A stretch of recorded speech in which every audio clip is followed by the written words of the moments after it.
Good morning. Glad to have you to the Davidson County Board of Commissioners meeting, Thursday, August 7th. Mr. Mazzell, if you would lead us in the invocation and pledge of allegiance, please. Thank you, Mr. Chairman. If you'd like to join me in the invocation. Divine author of truth and liberty, we come before you with humility and gratitude. As stewards of this county, may we seek wisdom from you, our creator and sustainer, so that we may listen with open hearts and lead with both wisdom and compassion. In your holy name we pray. Amen. Amen. If you'll stand for the pledge, we'll face the flag over here. I pledge allegiance to the flag of the United States of America and to the republic for which it stands, one nation, under God, indivisible, with liberty and justice for all. Thank you. Commissioner McClure, if you'll recognize the veterans, please. Do we have any veterans with us this morning? Have you gotten one of these lapel pins? Come on up here and we'll give you, not only that, but we'll give all of you a hand.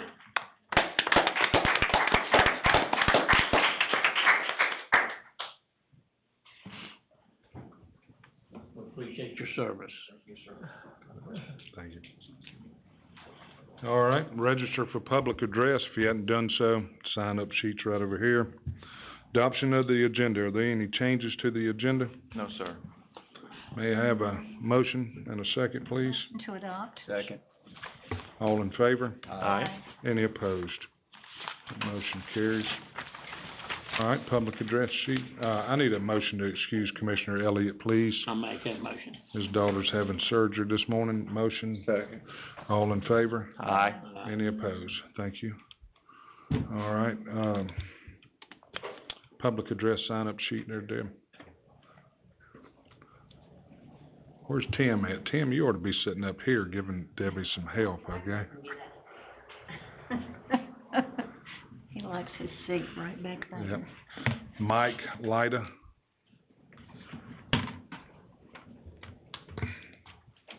How are you this morning? Good. Good morning. I'm Mike Lyda. Live on Urban Drive.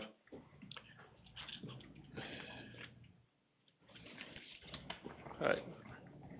I asked a couple of different AI engines to give me a list of municipal sports complexes in the United States with a budget of over $60 million and a countywide population under 200,000 people. They only returned a few results, one of which is the Paducah-McCracken County Sports Complex in Kentucky, which still hasn't officially opened despite being approved in 2019. It is $22 million over the initial budget, despite scaling back facilities.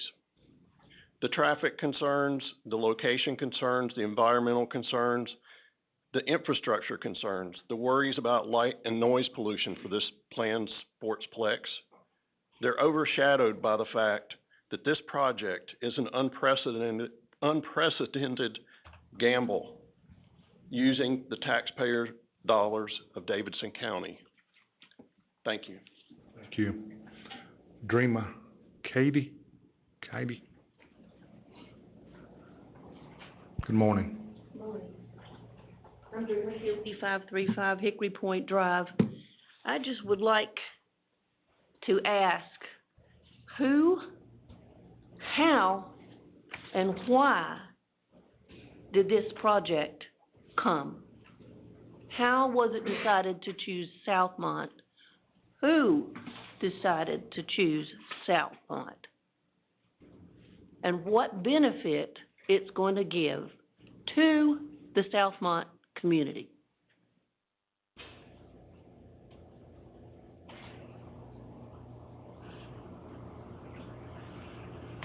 We don't answer questions usually, ma'am, so you have your 3 minutes to speak. Well, it's just very distressing to see a community get exploded and imploded by overabundance.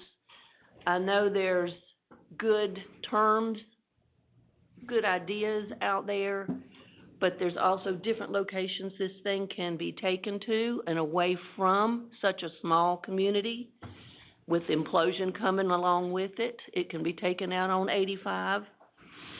But it's just really, really sad to think that we as a community feel so led that we've got to come up here every time y'all have a meeting because we are afraid you're gonna slip something else underneath the wire. Thank you. Thank you. Barry Woodard?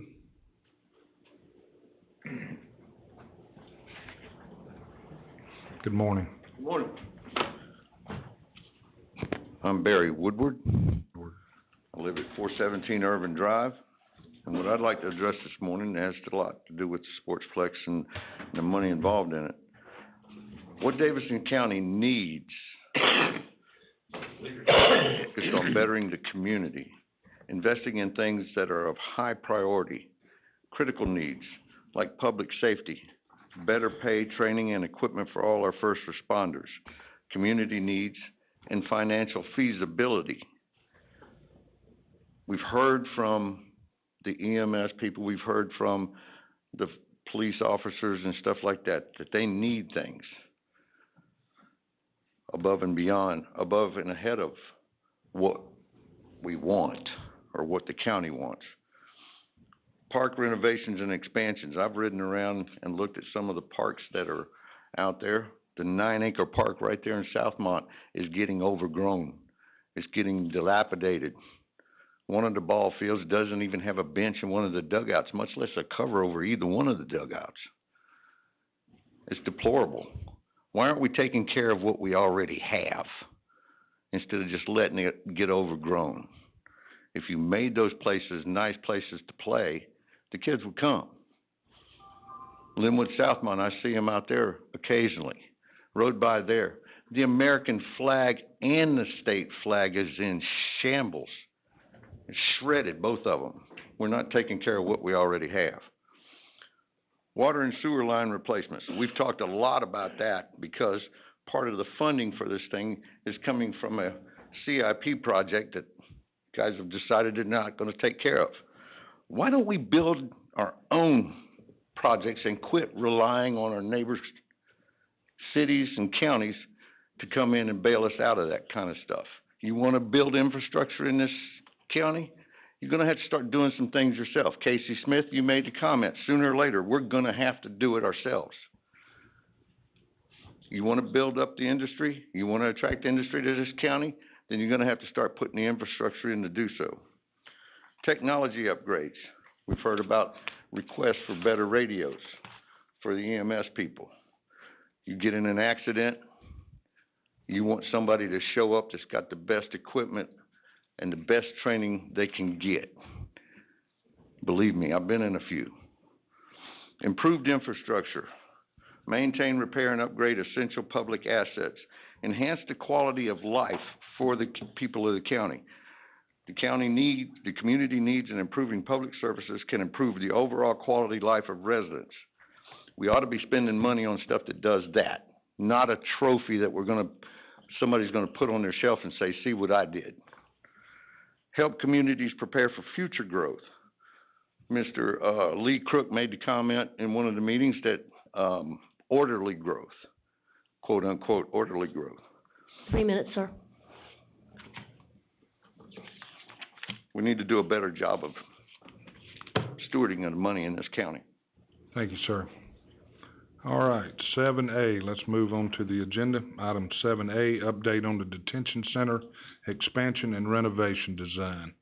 Mr. Smith, Mr. Chairman, I've got Brian Payne here from Mosley. I think jail committee's gone through practically every option they can think of to come to where we are today, and I figured it's time now for the whole board to hear kind of where we're sitting for potential options to move on this jail renovation. Really, it's jail renovation / expansion. So I'm gonna let Brian walk you through where we are today. morning there, Brian. Morning, Chris. How are y'all? Fine, hope you are. Good to see you all again. Some of you I haven't seen in a while. Good to see you. Those of you on the jail committee have seen this before, but those of you who have not been on the jail committee, I've got the presentation that we shared with the jail committee. I think it was last month, I believe, when we met to share this. Casey asked us to look at another option for the jail expansion. with reduced bed capacity to try to get it within a certain budget. And that's what we have done. This is the option that we have presented to the jail committee. We've sat down with the sheriff's office to review this.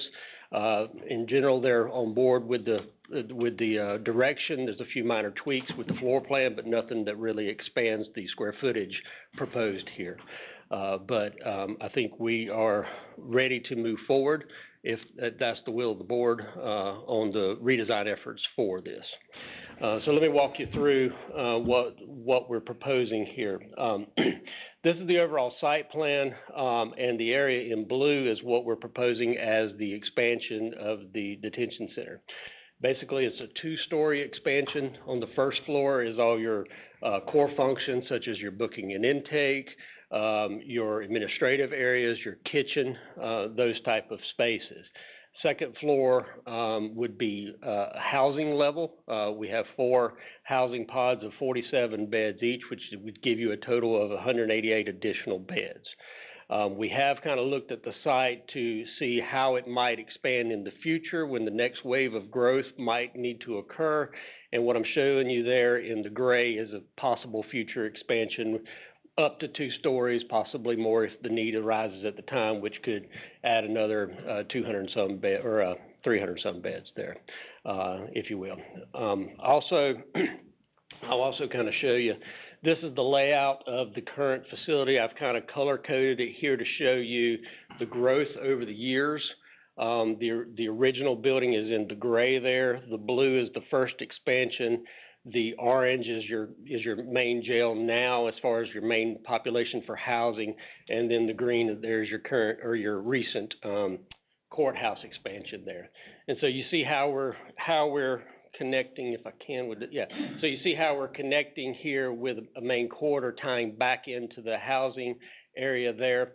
The area here to the north is administrative and magistrate spaces, and visitation space, attorney visitation spaces as well.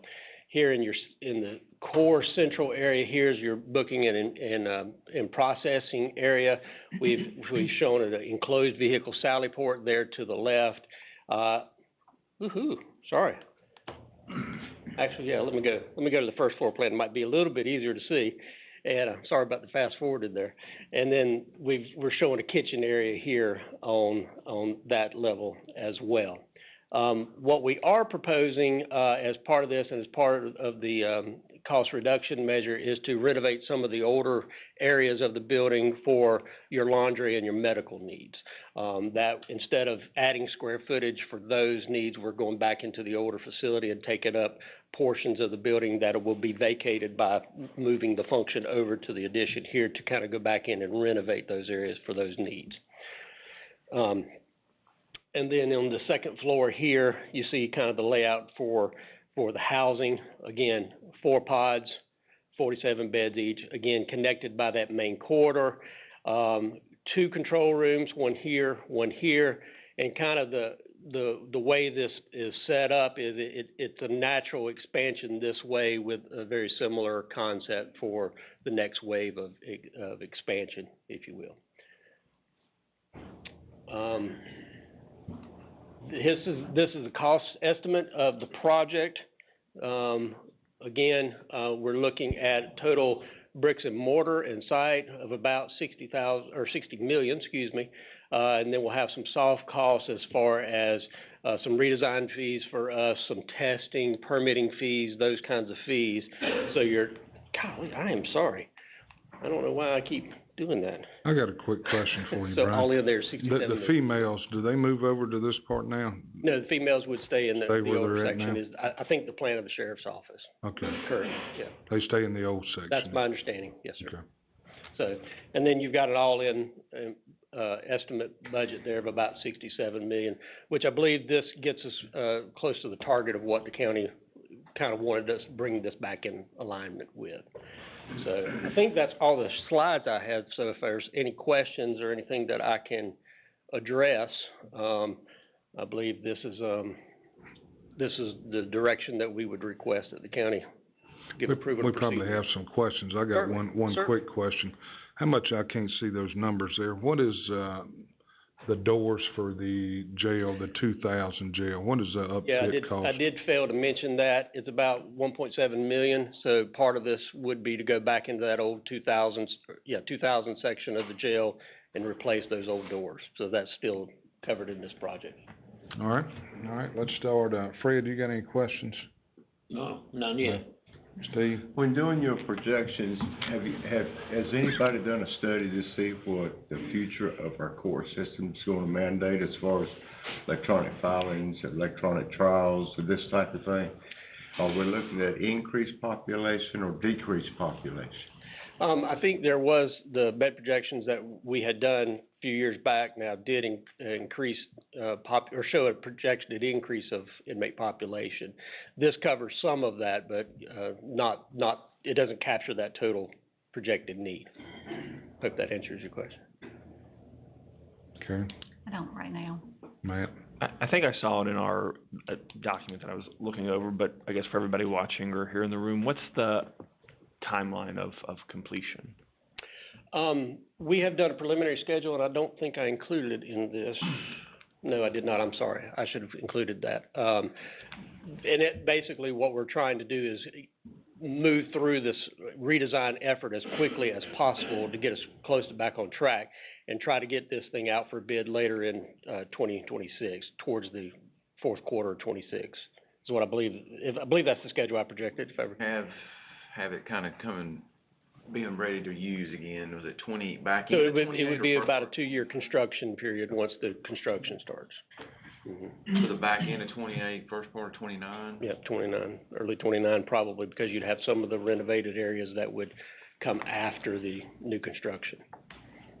Has there been, and I'm not on the jail committee, has there been any feedback from those in the detention center or from the sheriff's office on this, or what's that process look like? Like I said, we sat down with this redesign effort.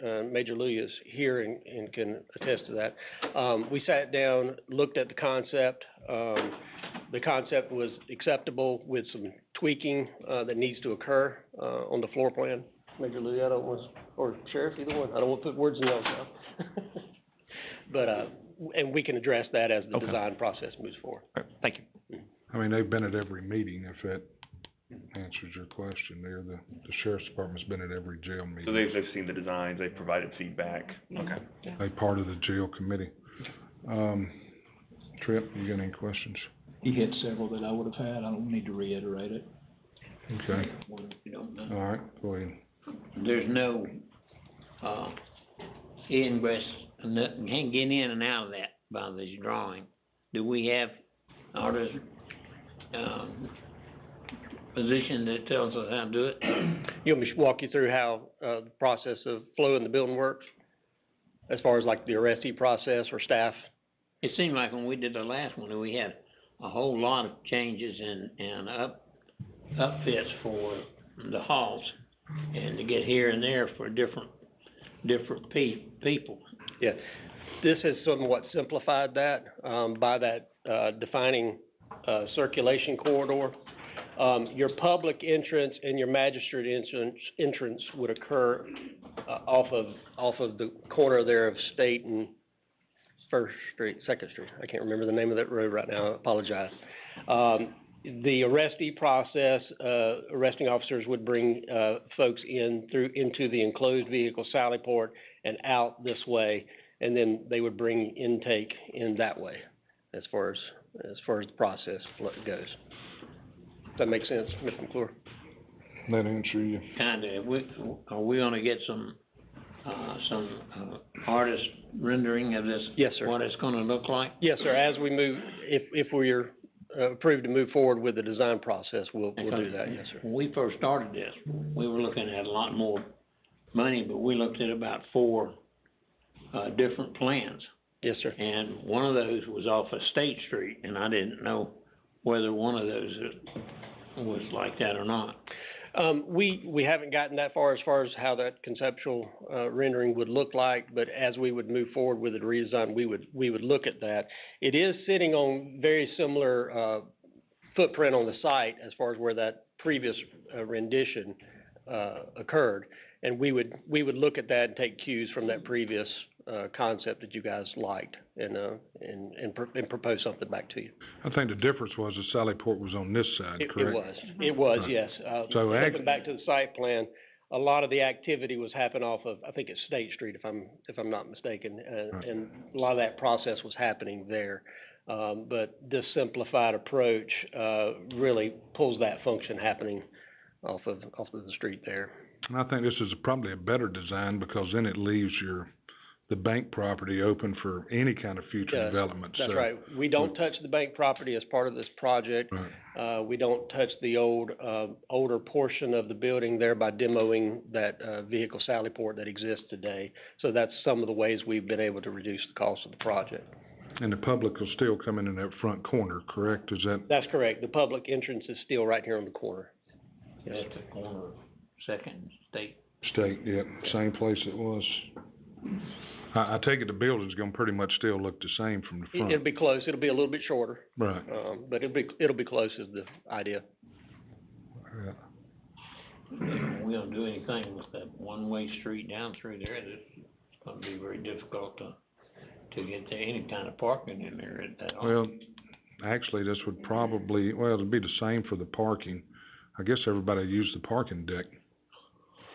Is that what, You got a lot visitors more- parking deck? Actually, you have a lot more parking on that street than you, State Street, you have no parking out there. Because you have two ways. But you don't have no parking, what are they gonna do? Within Drive the- through window? They don't have any parking, that's all. You got both the sides of roads that you can turn off of. State Street, you don't have any that you can turn off of. State Street, I'm sorry, Second Street. Oh, yeah, you got plenty of, you got a road bus right beside of the parking I deck. won't argue with you, that's Well, no, it ain't no matter of argument, it's a matter of fact, Fred. I know that area very well. You got the parking deck, at State Street, you have absolutely nothing. What, 188 beds, you say? Yes, sir. All right, so we're gonna move some folks from some other parts of the old jail. Yes, sir. The older section of the jail. So we'll just leave the females in part of the jail, I guess. And then move how many over to the new? Well, we would have 188 beds in the new, so. Right, but how many's over there that we would move over here? 80? Likely. I'm not Do you sure know the that exact number, right Major off. Louis? Are you inquiring about moving? Not the 2,000, just the older jail, that So you would move 100. 100, that's 100? Yes, we're only gonna gain 88 beds. Something to consider is when we go in and we do the renovation on the 2,000 to upgrade the doors, you're gonna disrupt food service, you're gonna disrupt laundry service, and we're not gonna have the housing location to rehouse those individuals. Those individuals actually have to be placed outside the jail during that construction process. Okay? Could you not just do 1 or 2 cells at the time and? 1 to 2, so you're gonna have to disrupt that whole doors. pod. Yeah, but to put doors in, right? Sir, with all due respect, you're gonna have construction workers in there, and we got inmates. I am not gonna put inmates around construction tools and risk the safety of my officers. That whole pod will be shut down. Actually, it will be one whole side, because you're gonna have to leave doors unsecure, and you're gonna have officers to man those doors to make sure that you ensure the safety of the public and the security of the inmates. So you're gonna have to rehouse those inmates. Okay, now, how many inmates is there that you gotta rehouse? You're gonna have approximately 240. 240? Now, some of those are gonna be able to move, only 88. Mhm. So you're still gonna have, a little bit over 150 that you're gonna have to rehouse during that construction process. That's something that we need to definitely consider. Okay. How is that usually done when they go in and replace doors like that? Do they shut the whole jail down and move them somewhere? Yeah, I mean, if you've got the swing space within the building, you can utilize that, obviously. But if this case, if you don't have the swing space, you would need either temporarily house those out of county, or in another facility. But Major Lee is correct. You need to probably shut down a pod at a time to make that the most effective. Give the construction team the most ability to produce their. When you say a pod at the time, I mean, he's saying shut down the whole jail over there. Yeah, I mean, you can do that, obviously. You can, yeah, I'm sure you can. The way that, you gotta understand the way the 2000 jail is configured. You got 2 pods on one side, 2 pods on another, and you got a main hallway that separates those. You got a connector between those 2 pods, but they're gonna have to get in and out of those pods, and there's only 2 ways to get in and out of those pods. Right. And then you're gonna have dust that's gonna be traveling, which is gonna contaminate food. I don't wanna get dinged by the health department. There shouldn't be a whole lot of dust in changing the doors, but anyhow, let me ask him how it's done, and then, 'cause I'm sure they've had to do this at other places, correct? Yes, sir. Okay, so, And you know, the process being described is accurate. I mean, they're gonna need to shut down larger sections. larger to give- sections, I get Larger that. sections of the building to be able to give enough area to be able to work on at one time. And, we will need to make some type of temporary partitions at places to kind of cordon off other areas so we don't contaminate the other spaces with dust and people moving in areas they shouldn't be moving and things of that nature. What would you guess they would do to these doors? Now, I take it they're gonna fabricate them to the size of the opening now. We would get the new doors fabricated. Well, what you have now is you have the old bar type, wall and door system there. So basically, all of that needs to come out. A CMU block wall will need to be built and the frames laid up with that block. So there's not a block wall already there that There these is doors? There is not. Those bars usually go to floor to ceiling typically, so. May I ask a question? Yeah. Major Louis, Yes, ma'am. what would you recommend be done? I mean, you know, Well, do you have a recommendation on how to handle this? yes, ma'am. I would feel much safer, and the sheriff and I have discussed this, I would feel much safer with our staff and, to rehouse those inmates somewhere else. And we're gonna have to look at, I would suggest, because the way the housing locations are configured, the way you get into those pods, it's gonna be hard to build a petition to be able to access the pod across the other side of the hall. So my suggestion would be to move all those inmates out of that facility, rehouse them somewhere else. That way construction workers can go in and they can do what they need to do, not disrupt food service. I feel like that would be the best scenario, but the county needs to understand the cost that's gonna be, accrued as a result of housing those inmates somewhere else, because we're not gonna have enough bed space to move them to the new facility. So you're talking about somewhere else? Yes, ma'am. Now, Yes, ma'am, have 'cause you we ever- don't have anywhere Have you else. ever said this to them? Did you just talk? Yes, this has been discussed in some of our talks as far as phase 2 renovations. We're gonna have to move these inmates. Okay. Okay, yes, ma'am. Thank And the parking, and another thing to address on, can you pull that one? I hate to go back to this, but I wanna bring this up to where the, first floor is. Something to consider, yes, right there. I believe, Brian, there below the officer parking, the Sally Port, that vacant area right there, that is, the new build is gonna be the kitchen Correct, and delivery service. correct. So how many docks will we have right there? You just have one roll-up door there. Okay. This is a mechanical, electrical. room. Okay, so we have most of our deliveries during the daytime, and we have, tractor trailers that come in to deliver food. A concern that I have with where the Sally Port is having enough clearance for our officers to be able to get in that Sally Port in the daytime, in the busiest time of the day. Now, evening times, it's not gonna pose a problem. We don't have deliveries in the evening, and the officers coming in, it's not gonna have an issue getting to the Sally Port. But during the daytime, I see that being very congested and posing a problem getting officers in there when you got tractor trailers in there. We can't determine the time of deliveries a lot of times. We have an idea of when they're coming on which day, but we have laundry deliveries, we have milk deliveries, we have food deliveries, there's bread deliveries. There's a lot of vendors that come in and out of that back gate. Yes, ma'am. I just wanted to mention that to the. And y'all took that in consideration, right? I mean, there's enough room to get an automobile past. We will traffic. evaluate that, and if adjustments can be made, we certainly will. But we'll look at that as we move forward with the redesign effort. But you're not gonna have the traffic you got now, 'cause the post office is gonna be gone. Mm-hmm. And that's where all the traffic's coming from, is the post office.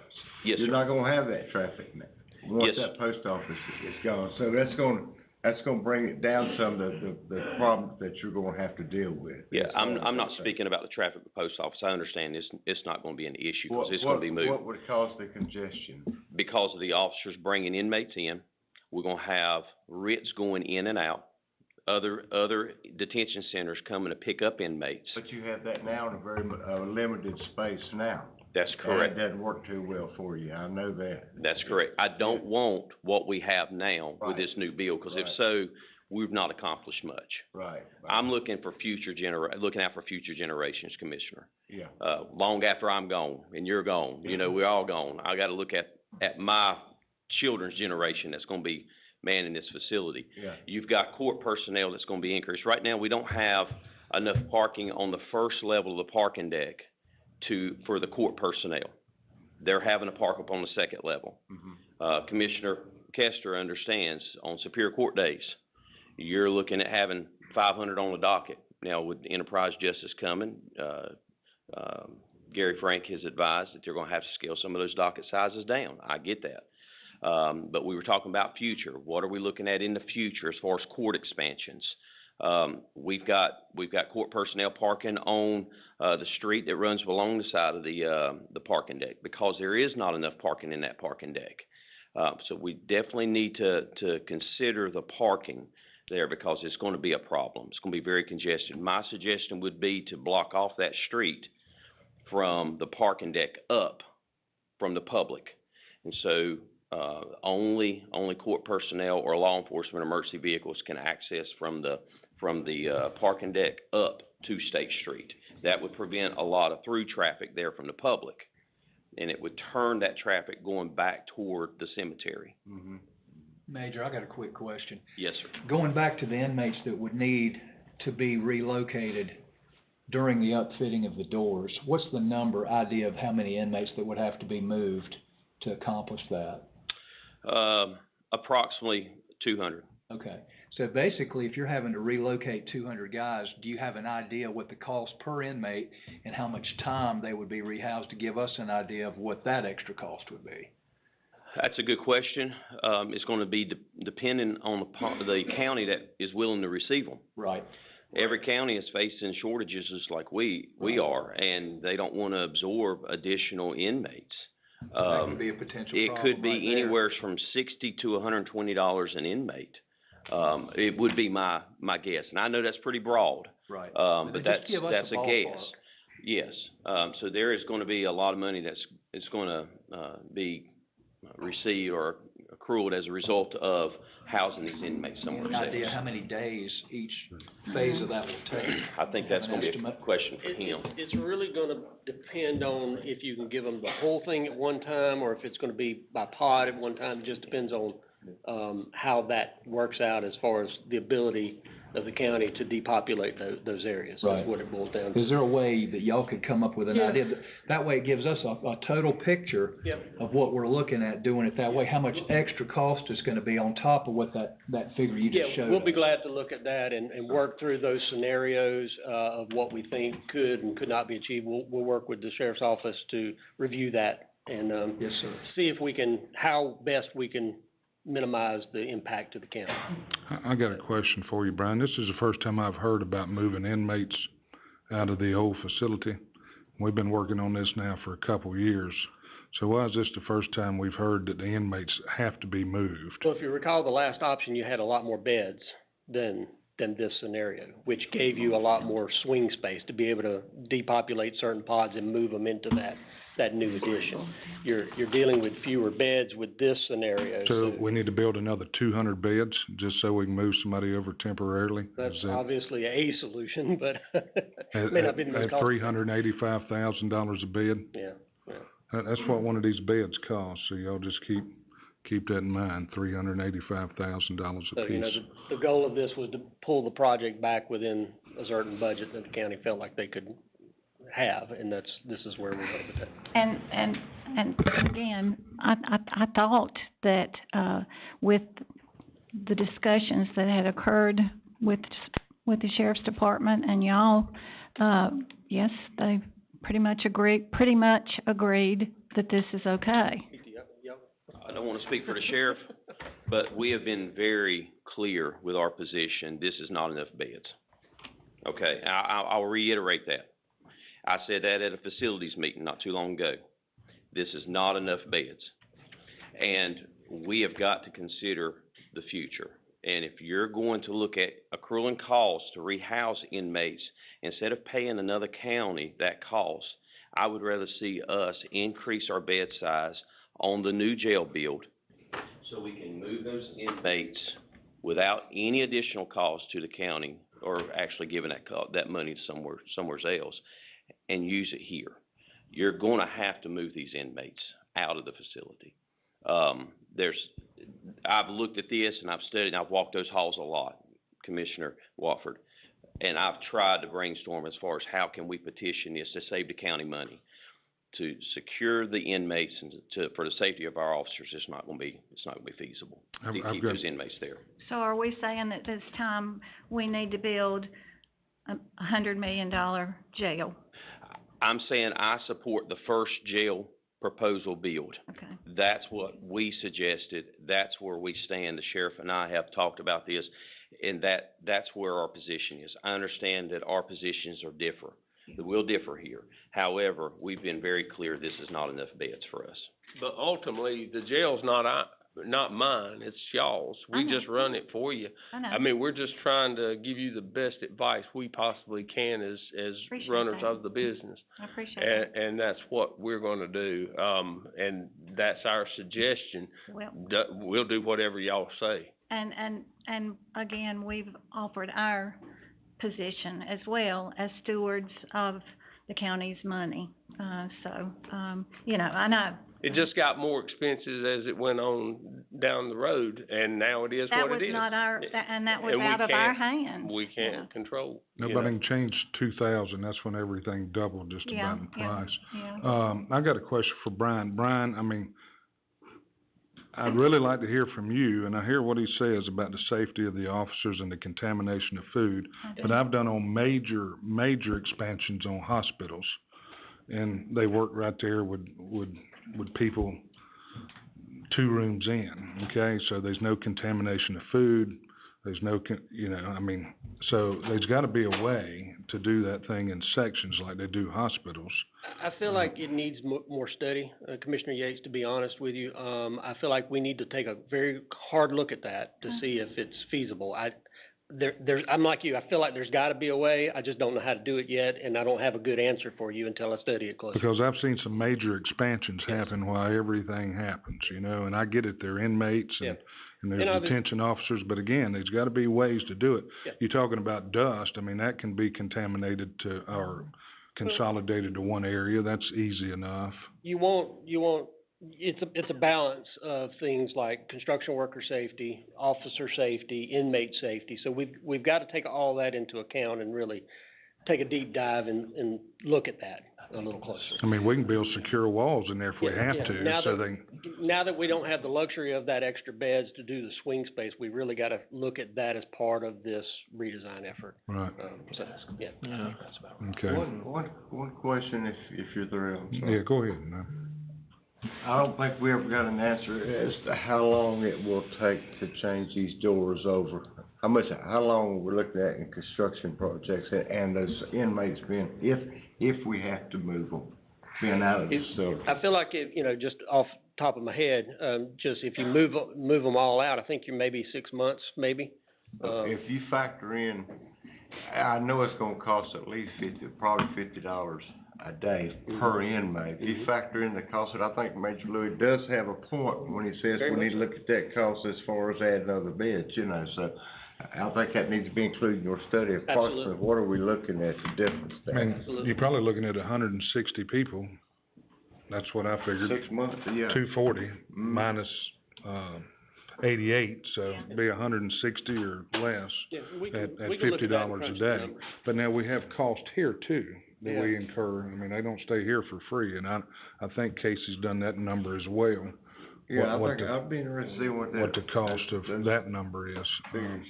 But again, I just don't really see why me personally, like I say, I've seen a lot of construction, why you can't contain that area and do construction. Even if you gotta saw the blocks outside somewhere and bring them in, if you're gonna bring them in and forward, that's what you're saying, you're gonna or lay block on the inside? Yes, sir. But we'll study that, we'll look at these, durations and potential impacts from a dollar standpoint and report back to you. Now, going back to the additional beds, I guess Casey gave us some information yesterday, and the population in the jail hadn't really changed any since what year was it, Casey? It's not been much different in the last 5 years than it was from 2013 to 17. We 20 had 3 years there in the middle of 18, 19, and 20 where it spiked up. I have no idea why. And that's what started this whole conversation, is 18, it went to 360 average, at times over 400, and here we are. I mean, just sitting here listening to some of this, I mean, it is a little, yeah, I got it. It's gonna be one-time cost to kind of house these folks and move them, where it's one-time cost to go to 95 here too. I can't believe it will cost us $35 additional million to house inmates somewhere else. Maybe it will, I don't know. But the problem with this is, if we build extra beds now, 200, let's just say, just for basically a staging area to put them in, we don't have the dollars in the future to use those beds. They would simply be wasted today, because we don't have the staff or the operating funds to add, say, another 150 officers without a tax increase. So that's kind of the catch-22 here we got. We got this unique problem where I got the safety piece. That's why we're replacing the doors to begin with. They gotta go. They have to. And so it's just how we do it to kind of get to this place. Because remember, this plan's set up it's got a future component to it. It just has a cost to it as well. But it also may be that you have to evaluate. The future's gonna come with that evaluate. That's what we haven't talked about yet, which is how we're gonna staff. We can probably get away with, I think we gotta find, an extra 15, 20 folks, maybe somewhere between 12 and 20 folks to do, let's say this average of 100 goes up to 388 becomes our new average, because we just added 88 beds, right? So we're gonna have to have more staff, we're gonna have to have more medical, more laundry, more, food. It's gonna happen. That can be a plausible plan today till the future, because Mr. Shell's asked that question about the court system at least half a dozen times, and I don't know the answer to that. I don't know what that beyond the future is going to hold for judicial systems, and meaning the ADM. It's just that building up to the original plan, remember, called for almost 650 beds and cost $50-some million, but that was in 2018. I had to remind somebody that the other day that has been 7 years ago. And then it obviously, with the post office locking down, ballooned up. That same plan goes to 95. That didn't seem to be palpable to this group of commissioners. We work on another way to get it down to about 85, or no, about 80-something, low 80s, by shelling out the top floor. And that seemed to be still a stout number. This got us to I call it the 65 range. It got to 67, so I'm rounding down, obviously. Just to get us to a place where, remember what's costing here is that core. Trying to get the kitchen, that kitchen's got to go too. If you haven't walked through the kitchen over there they have now, it's got to go. I don't even know when that thing was built, 1950 something or whatever, it's got to go. So the core is what's costing you the money here, to get it prepared for the future, so you don't have to mess with it anymore. Then if you need the bank property to put more, basically a shell of a building and slide the pods in, you can go. Yeah. That will cost you too. It will. I'm not gonna lie to you, it will. But it's not nearly as expensive as that concrete space with that core, especially if you had to go back and change to the building code for the future, which none of us have any clue what that's going to be. Somebody tells you you gotta rip this whole kitchen out, and now it's gonna cost you $200 million just to get to a kitchen, if that makes sense. So we've got a unique problem here we probably need to work through, because the safety is a concern. I don't know about the dust piece, because I'd have to defer to the state on that as far as contaminant, but the safety part's a real issue. But the staggering of getting them in there would be the thing you're trying to accomplish without having to go build a giant staging area just to put them in, that once you move them back to this place, you're not going to be able to use right this moment. You're going to be just like these other counties that have an additional space, or like Forsyth County had an additional whole floor. They can't use it because they can't staff it. So it kind of becomes wasted space, or it is future space, but it's future with when do you plan to use it? You may not, what if we go 20, 30 years? What that ADM to me shows from 2013 to now, you had a patch in the middle there that you can't really explain why the bump. But it's like a bell curve. It was cool, it rose up, and it's cooled back down. I say cool back down, I want to say this real clear. I don't think it's probably any fun working in that jail even when there's 200 inmates. But when there's 4, I've been in there, it's palpable. You can feel it, you can smell it, you can hear it. It's a big difference in 300 people and 400 people. Yep. Big difference. You can just feel it through your bones. Oh, yeah. And so that's how we got here. And I don't mean to belabor that, Mr. Chairman, but I guess that picture ain't changing. That scenario's not moving. This design here at 65-ish is trying to get at what we can afford moving on now, but you gotta have a pathway to get to the future. That's why buying the bank property was so smart for you guys. I did want to ask you something, Mr. Shell. I did notice yesterday, I'm not trying to get off topic, the parking lot behind the place over there that you have, I thought I saw a for sale sign. I'll check, I hadn't seen it. I thought I saw it yesterday, and that whole parking lot's never used. Yeah, the FMB property? Yeah. I think you're right. So I'm not trying to go off on a tangent here, but I did see a sign in the parking lot that said available property for, it seemed like it was for sale, but if you can check, I'll check too. I mean, that parking lot's never used. I don't never see the cars in there, hardly, 1 or 2, and it's a huge lot. So it might be another thing that the county needs to check on as far as, it's right across the street from the courthouse. Or when we build this expansion on here, or whoever does, that'll be sometime on into the future, I would say. They could probably build a parking deck underneath it. Probably could squeeze one in there if you can get somebody like Brian or whomever could design it to get it fixed where you can do it. They don't mess with parking deck. Those people serving time in jail, are we compensated by the state for any of those people? Yes. I thought we were. Yes. And what percentage would you say, I know you don't have the exact numbers, in the jail now are people serving time? So those that have already been sentenced, I don't have those numbers. However, I do know that looking at the reimbursement by the state of sentenced inmates, the reimbursement by the state is anywhere from $7,000 to $9,000 roughly, seems like a month. And that's for all of them? That's for those that are sentenced. Okay. Yes, sir. Yeah. The last time we checked not long ago, there was 20, I think. 20 serving time? And they shipped them on out pretty quick. Yeah, we try to ship them out to keep our numbers down. Where would you ship them? I'm talking about the ones that had to spend 6 months in there. They find placement in the state. We can only hold them 90 days. Oh, I didn't know That's correct. that. Yeah, we're only a 90-day facility. Anybody outside of that, we have to find placement outside. Okay. Yeah. Now, we have agreed to house some SMCPs, state misdemeanor confinement inmates, and we only agreed, if I remember correctly, up to 8 or 9 of those, which we get reimbursement by the state for that, and we use them as trustees because we were having difficulty finding trustees in the jail, and those folks can gain time off of their sentence by working, so they have a benefit to work. They're only in there for misdemeanors. That's correct. The state misdemeanor confinement And inmates. when we work with the courts, what would be your estimate?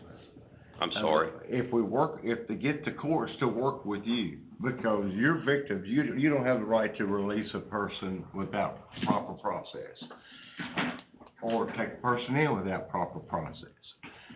So if the courts would work with you, what percentage of the people in your jail now would you say the courts would go ahead and prioritize and get them out of there? Well, in the past, we've had that done and it worked well, and then they quit doing it. Yeah, I don't think that number would be impactful, but I don't think it's going to be as impactful as those on the front side. Let me explain the reason why, Commissioner. We have been working with our judges. They've been very gracious and long-suffering toward the county with this problem that we're having with overcrowding in the jail. So they have adjusted the bond modifications and restrictions for folks that are arrested and brought in.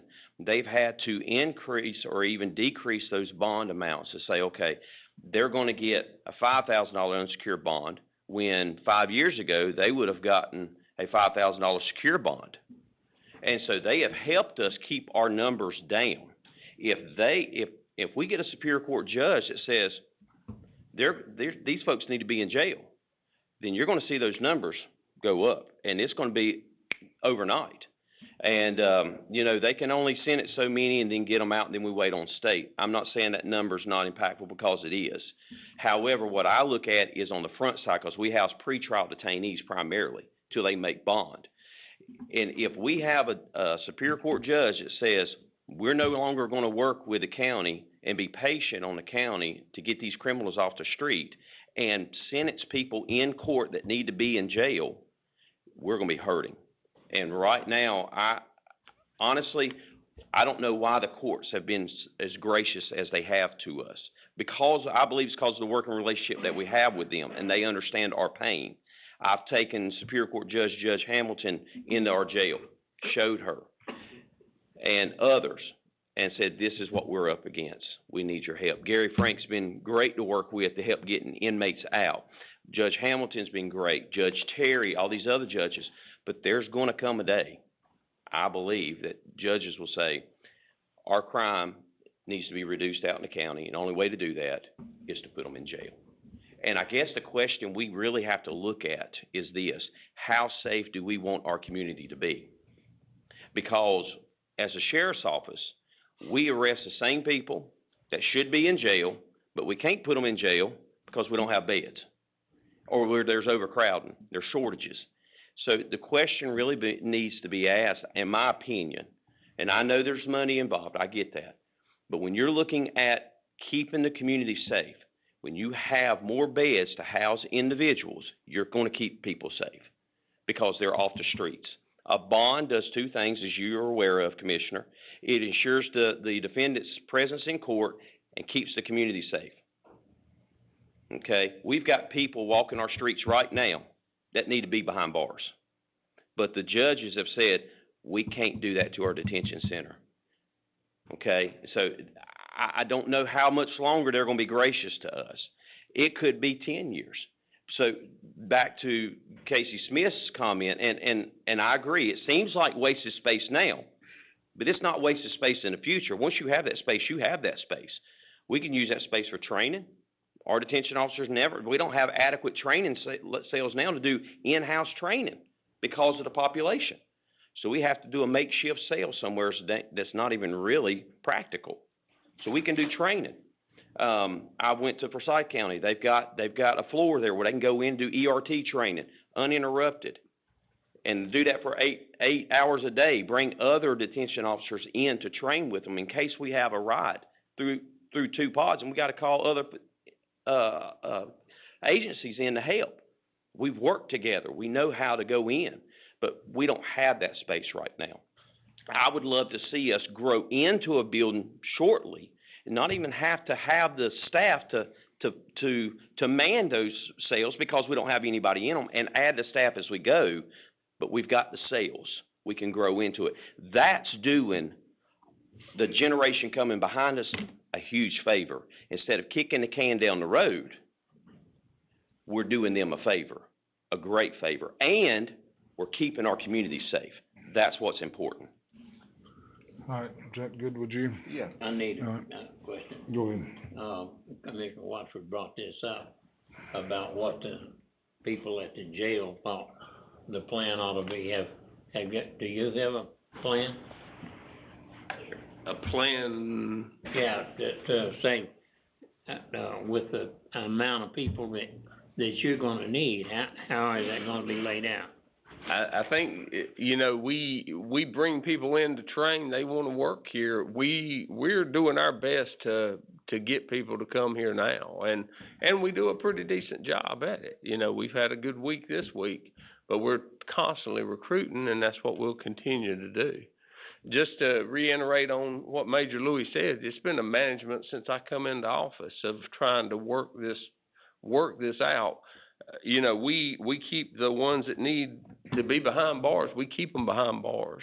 But there's some, it's a misdemeanor, something trespassing on your land, Commissioner, that sometimes a day behind bars gets you thinking, I don't want to do this anymore. We're not able to do that either. They get a lot of criminal summonses, they're issued versus a bond, versus a warrant where they would receive a bond. So it's a management of this to try to keep the population down, because we'll be up. When we build this, the population's gonna go up. You know, Commissioner, you asked a good question, and I go back to, we support the original design. I understand that's a hefty price tag. I understand that. I'm a taxpayer, okay? We try to consider that in this jail design. We need a jail that's gonna be functional, and we need a jail that's gonna be safe. What we have now is not safe, but yet we continue to work there, and I don't want the generation coming behind me and that generation coming behind that generation to be working in what we have now. I feel like if the first plan that was presented, I think it was a $96–97 million price tag on it. If that's too much, then scale it back 100 beds, okay? Scale it back if you have to, but 188 is only going to get us 88 more beds, because we're moving 100 out of the old jail, putting them in the new jail. You're only going to get 88 more beds. That's it, and a new core. My suggestion would be the first plan is that's our position, or reduce that a little bit to help. But if the courts say these people need to be behind bars, we're going to be hurting. With a new facility, with a new core, because we don't have enough. Okay, I would simply ask you to increase the 188 to even 288 or 250. That's still not enough. However, it does give us a little bit more breathing room. Casey, I got a question for you. Those numbers you gave us yesterday is pretty good statistics, but we probably need to see how many cases they are compared back to 2013, 2014, 2015. If it's pretty much the same amount of cases or less, and the caseload's not going up, neither is the jail population. Do you follow me? Yeah, but I guess I don't know where I'll get those numbers from. It's really the court system has some sort of tracking We can try. of court cases. I don't know. Now, what I'm looking at in the statistics, I've been doing a lot of statistics here lately on I have too, sir. the SBI. And, you know, motor vehicle theft now, the cleared cases in Davidson County for the sheriff's department is 10%. So those cases being solved are going down. So that means you're not arresting as many people. Is that right? I'm just asking, if y'all looked at the statistics, you see that. I mean, from 2018 till now, goes from about, I'm just guessing, don't hold me to this, 40-some% cleared cases down to 10% cleared cases. I have not viewed the statistics that you're referring to. However, I do understand that not every case is cleared by an arrest. If you're looking at an arrest, that may be true. However, you can cite somebody. And the reason why we cite is because we can't take them to the jail and put them in the jail. I'd think you'd take somebody for stealing a car. I think you'd carry them to jail, I'd think. Sir, with all due respect, we can. Mm-hmm. But once again, when the bond is unsecured, they don't go to jail. And the reason why it's unsecured is because the judges, I go back to this, and it's important for us to consider this, the judges have been very kind to modify those bonds so we don't have the overcrowding in the jail. And that offender gets turned back loose out on the street. But but these are not even being arrested. When it's down to 10%, that means they're not arrested. I don't know about the 10%. I don't like know we about said that. before, the statistics, I just got to go on the SBI's website. That's all I've got to go by. I mean, that's what I'm looking at, because again, it's our job to make sure we keep our citizens, you know, safe. So with that being said, I mean, I just looked at that one statistics. And again, I think in 2018, it was maybe 37, 40%. Now again, I've looked at all the statistics from murder on down to motor vehicle theft. And motor vehicle theft was like either 40% cleared cases in 2018 down to now to 10%. Statistics can be manipulated. I've seen it done before. It can be again. I know when we went from the flex to this new flex system for a year and a half, our numbers, we're getting them back, and we're gonna get you the statistics, the stats. We hadn't been, you said something about my reporting last time. I've reported, to the FBI, of course. But even Lexington PD, anybody that was under our flex system has had issues getting it there. We're building that back now. We've had it, we just couldn't report it. We've got it and we're sending it in. We'll have you the updated stats. And that's supposed to be in like this month, that's supposed to be the flex, is that August, sometime in August, or what is the date? Reporting it digitally has, and that's the only way the SBI will accept it. I've seen other agencies do it before too. It just cuts down on our ability to report. We have the numbers, we're putting it in, and we're putting the data in now to send them. And you know, it does mess up on how you have to get the coding down and all this. That's been the issues too. Is how something would be coded. If it showed, one statistic I saw was 11 murders. We hadn't had 11 murders. Yeah, if you flip over to the next page though, that wasn't even there, so Yeah, I seen that one report it was there and the next report it wasn't. We're so. gonna come back and give you our statistics, what we find. But this was the oldest, again, 2023. Now, I can't really believe why we're looking at data 2023 when this is 2025, you know, I mean, 2024 ought to at least be in there by now. Yeah, they're a year behind. They haven't even released it yet. Yeah, a year and a half behind, you know, so again, you know, if I was you guys, I'd wanna look at my statistics today and see what they are. I mean, keep up with it daily. Well, We do. We do, but you're referring to state. Right. We've got something in-house, okay? And obviously, the last presentation, he wasn't ready to present on those stats. But they Now, have with our flex system and our dashboard that's been built out by Lieutenant Todd Cook, we can actually produce those numbers and show you. But you referring to the SBI numbers, which is from 2023. That's correct, 2023.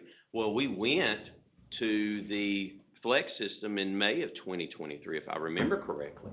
So that's where the reporting discrepancy is.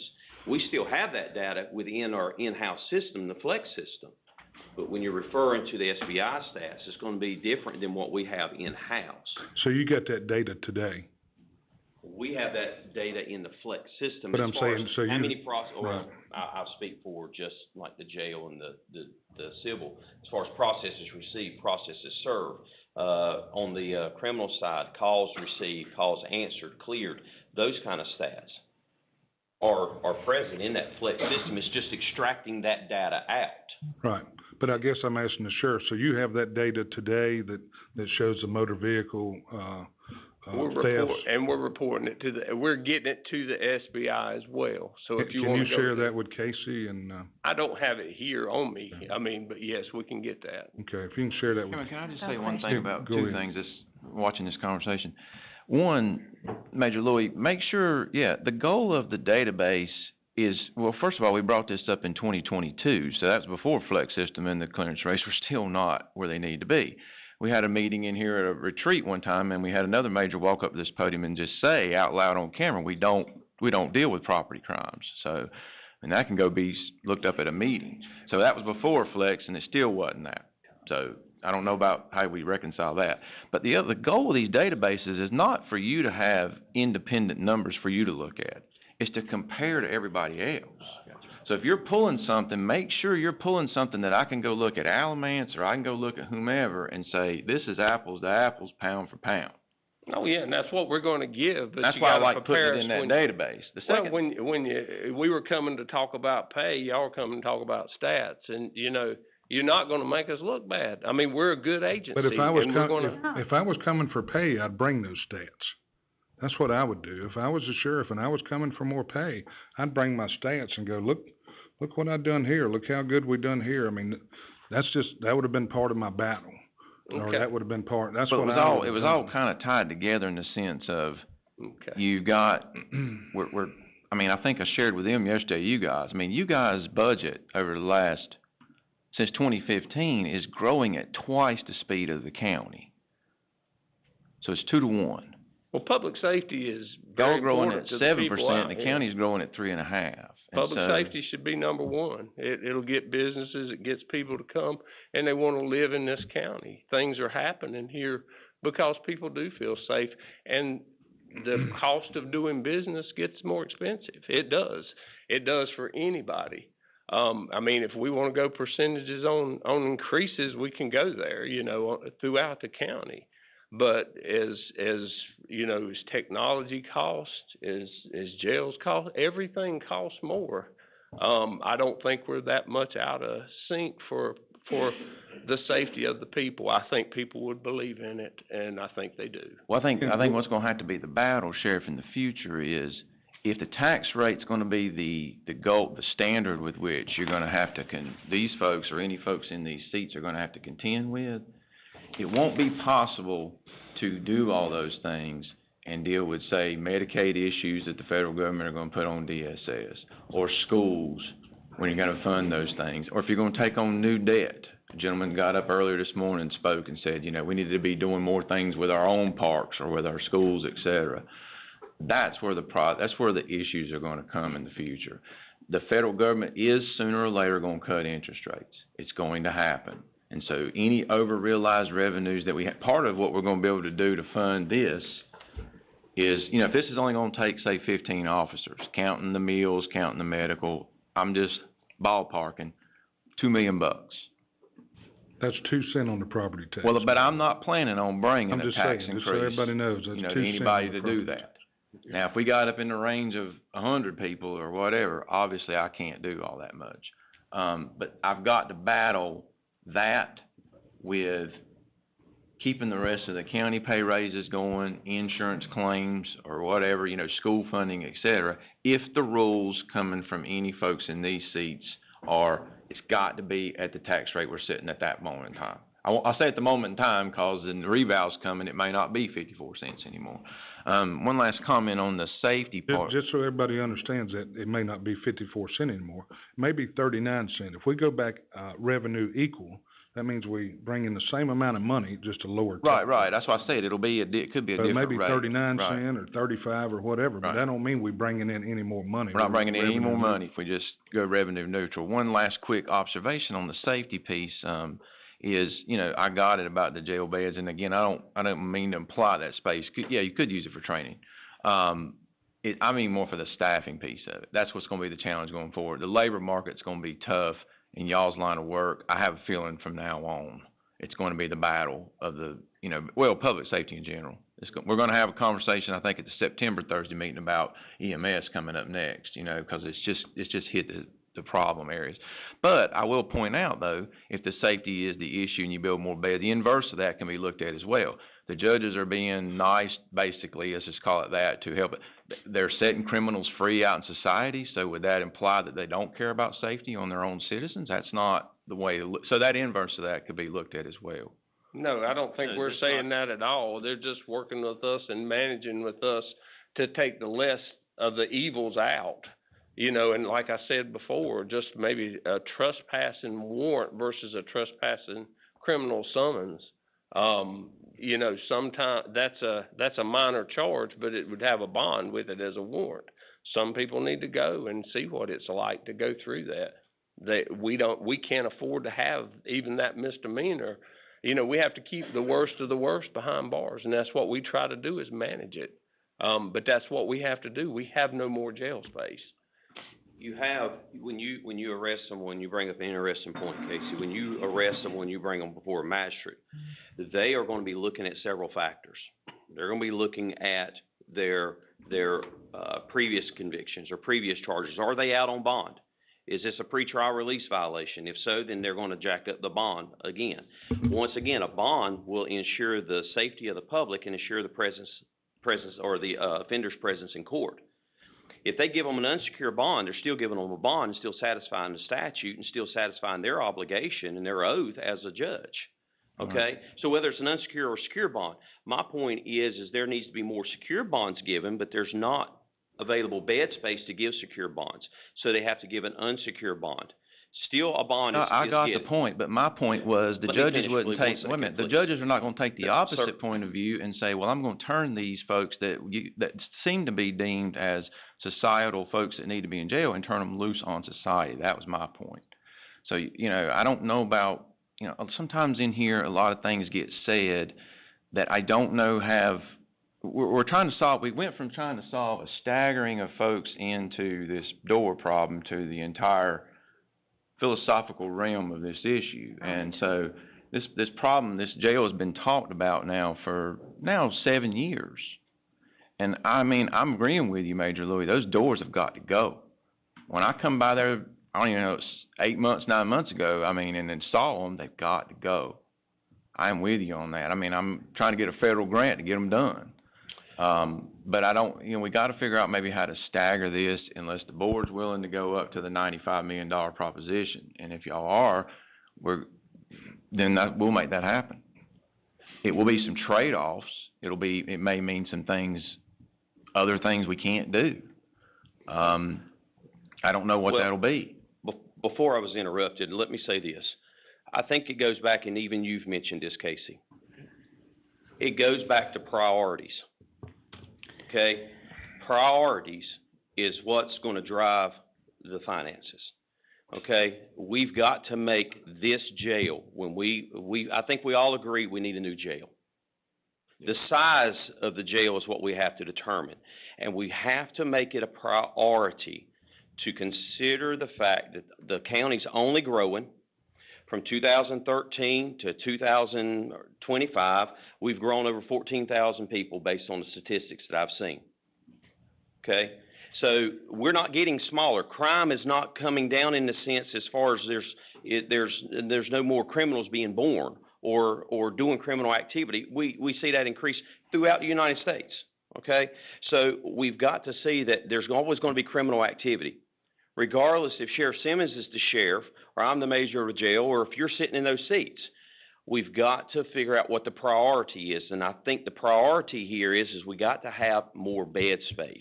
We know we got to have a jail. My point is we got to have more beds.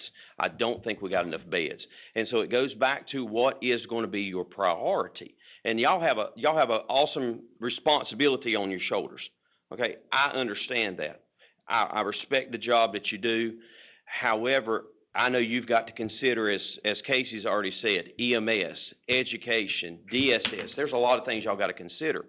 But when you're looking at the safety of your community in which you live in, I would think you would make the safety of your family and your citizens the top priority. And I feel like you do that to a degree. However, when you're wanting to scale something back, you've got to understand, for every action, there's equal and opposite reaction. And making a decision is easy. You don't get to choose the consequences of those decisions.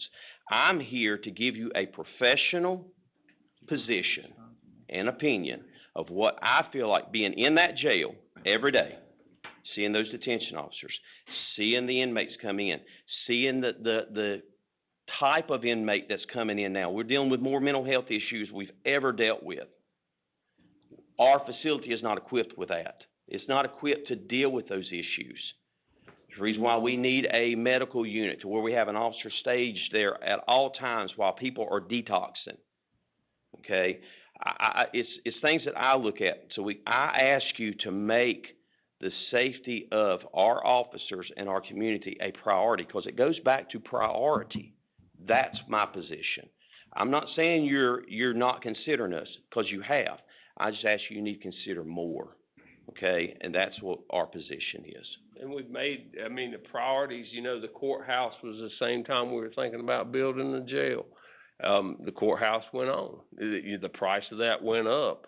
We could have moved the facility. I don't know how to do it. We just bring suggestions and work with you guys.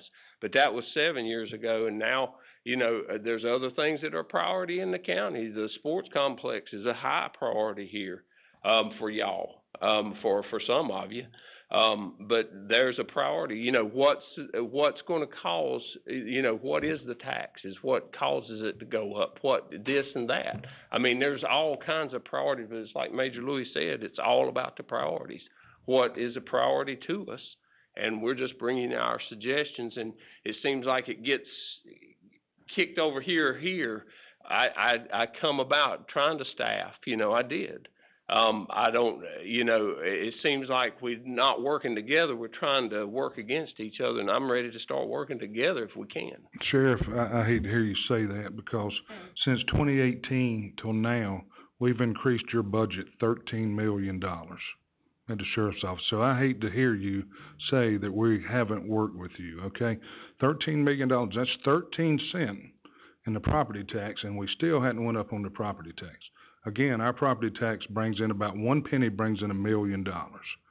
So again, since 2018, I hear you, Major, you want to speak, but you can't take this away. You can't take that away. However, we haven't received raises. County employees, Commissioner, hadn't received raises as we should have prior to 2018. Y'all chose to make things right, and we appreciate that. Yeah, but you've got to look. Public safety has increased across the board, sir. Pre-COVID, we were purchasing a vehicle for $40,000, a patrol vehicle. Post-COVID, we're having to purchase a vehicle for $52,000 and replace 30 at a time. When you look at jail medical expense being $890,000 1 year, and then 230% increase on premiums, and the jail medical goes to $1.2 million. That's out of our control. Okay. So that's unfair for you to say. That's $400,000 there. The jail medical's $400,000. That's roughly 40%, sir. But it's unfair for you to say that that you're giving us increases when a percentage of those increases is beyond our control. That's vendor driven. Casey, has the sheriff's department not had raises every year since like 2010 or 12? I don't. COLAs from county employees all since I've been here. And in about 2019, we started our third program, where we did a third of the county, different departments. They would have been included in that. And then there was about 2019, I think, or so. I came in here one morning with a bunch of spreadsheets, and we walked through some individuals where we had, that's before y'all did your compression study in 22, where we had what we called then jumping. Somebody, this many years of experience here, somebody comes in, they were jumping over. So I believe the price tag on that was about $900,000, and we did it just for them. So it was kind of off budget cycle. Then came the compression study, where everybody in the whole county, including folks in the sheriff's office, would have picked that up. So that's a large part of the cost driving. He's correct. The jail medical was out of their control. Especially if you didn't made in there that we had one time, and I don't think I'm doing any HIPAA stuff here. We had one gentleman that was he had I'm not going to use the medical term. He was a free bleeder, and so he was his medication was extremely expensive, and so we were able to work. And that was actually before Sheriff Simmons took over. That was $150,000 a month. One person's medical. Right, but that's out of their hands. Oh, yeah. It's out of their hands. They can't do anything about that. But that was also in the other sheriff's budget too, in the budget that we're looking at, that this is $13 million more. A large part of this, that number was in that most budget. County department budgets are driven by staff. Yeah. Most of it is driven by staff. I mean, there's some contracts, there's some capital. I don't remember how many cars we were doing when I first got here. We have made a conscious effort to increase that up every year, try to add another one, try to add another one, try to add another one to get it to a point. They've got a lot of cars that were 200,000+ miles. Our goal was to get it. We knew we couldn't solve it immediately, so we'd throw another car in every year. And it's incremental is what it does. You get from doing 10 when you got here in 2014, you look up in 2019, now we're doing 20. You kind of go, what if you do, that's 10 more, 10 times about $40,000 a car to dress out. Now you've spent an extra $500,000, but you've built that budget. Budgets are real incremental.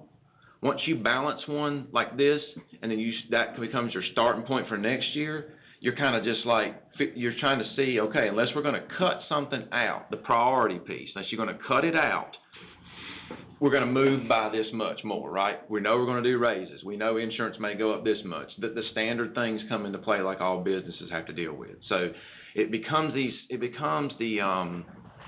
And I think the labor market is what's really pressing on this hard. Since 2020, we had a lot of baby boomers leave this market across this country, and it has made voids where that's why this pay conversation in terms of employment everywhere. It's not just here, it's everywhere. I'm sure it's at Mosley, where you guys are seeing this issue of we can't get anybody to work at Mosley. I mean, I'm not trying to pick on y'all, but I would venture to guess they got the same issue. I don't know what they're gonna do when Brian retires, cause they ain't gonna be able to replace him. Yeah, they're gonna have a problem, right? They're gonna have an issue, cause they're gonna have anybody to design things or do whatever. So I don't know. I'm not gonna sit here and tell you I know how to fix this, because I don't. I think what we've tried to do is manage it, navigate the waters as best we can. I've been on the phone with my colleagues in other counties who got all this grant money, like the COVID money, et cetera, and they spend it on one-time bonuses for this or pay raises for that. And now they're sitting there sending emails to everybody out in the state going, well, what are y'all doing? Because all that money's gone now. We don't know what to do. They're going up on tax rates. Well, if you're in a jurisdiction where that's politically allowable, fine. Here, it's not been something we've done. And so now that may change. I don't know. You guys would have to dictate that to whomever's in these seats. But until that rule changes, we bring you back what we can do within that pie. And I've asked that question before. How many of y'all board members want to raise the property tax? Nope. Matt, you want to raise it? No. Okay. Maybe drop it. We're gonna have to drop it when it's Okay, but I'm just saying, how many people want to raise the property tax? Nobody does here.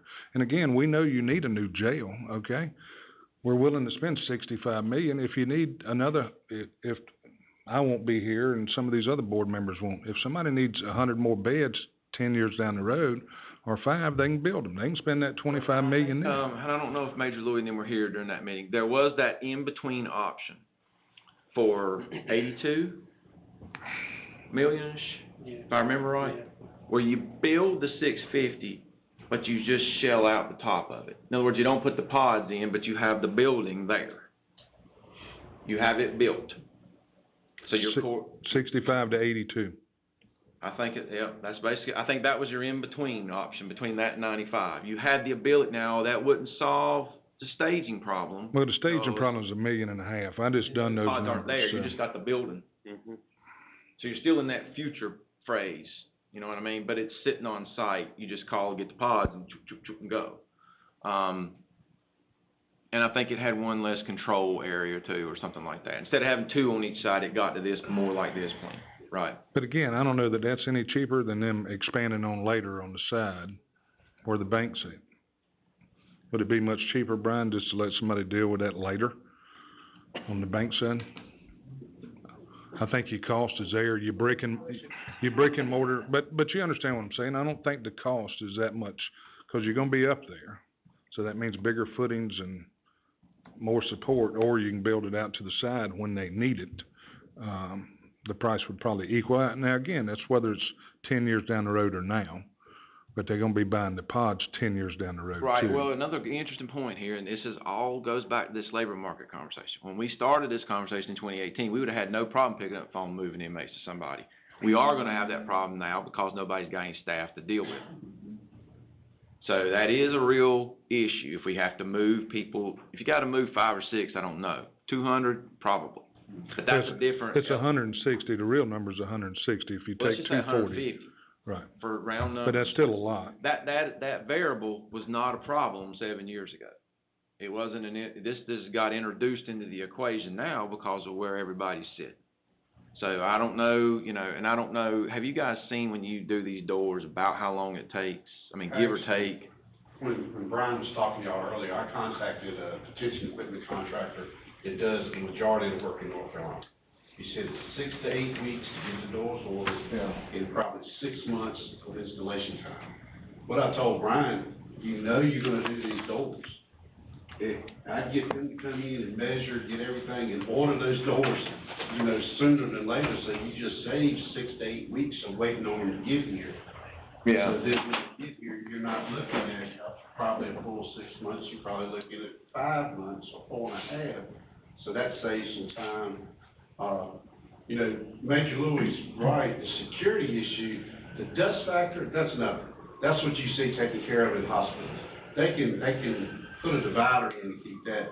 The security would be my concern, and, you know, if we had to build a new wall or something that's separated possibly, but then you're gonna gain costs, because then they're gonna have to mobilize people to do that work twice.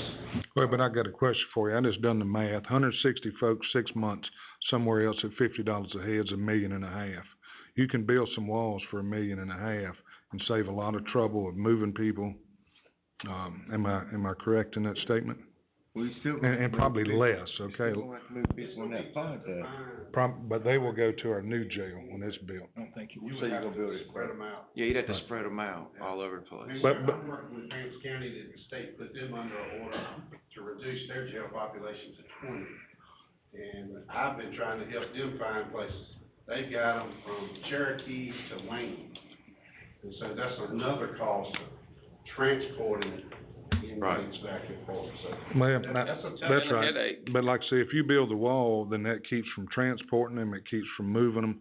But again, now I was thinking we'd build the new jail first and then just move the inmates over to the new jail, the 88, okay? So ordering the doors wouldn't really work now, 'cause you got 2 years worth of work before. In order of now, Right, when right. you get closer to that time, that shaves that period a little bit. Right. But I guess we're battling between the staggering, I call it staggering, doing a little bit of time versus completely the faster option is to move everybody out and get it going.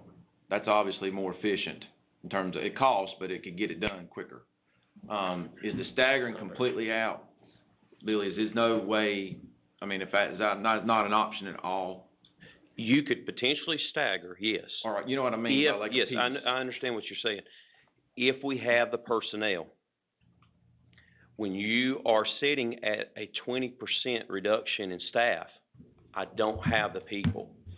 We don't have people beating the doors down and want a career in detention, unfortunately. Todd, you've seen that. You were Alamance, right? I mean, for years. You just don't have that. And I go back, that's one reason why we try to advocate, okay, how can we get people in? Well, you know, and I know it's another piece, and I'm going to try to get off on another rabbit trail. But we try to be creative in solutions and say, hey, how can we get people in? I was on the phone last week and called 20-some people, you know, trying to get people to apply and come in. Some people apply just because they have to apply.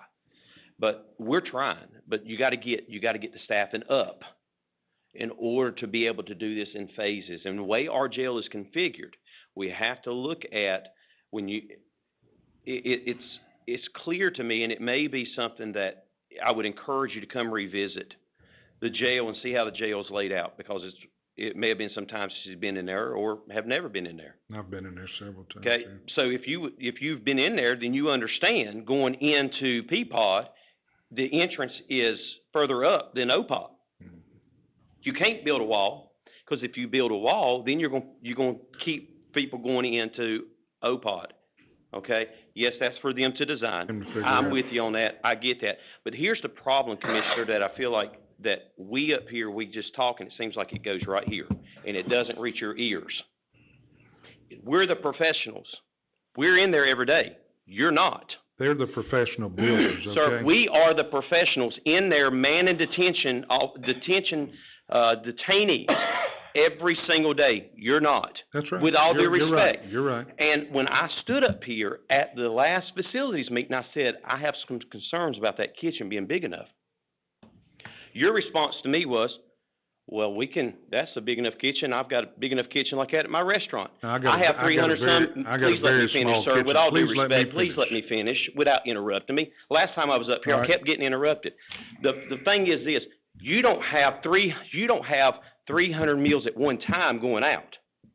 We have over 900 meals a day that go out of that kitchen. 900 meals a day. That's a lot of meals. I'm concerned about all the deliveries coming through the kitchen. I express those concerns. That's all I can do, sir, is express those concerns. But it seems like you know more than we know.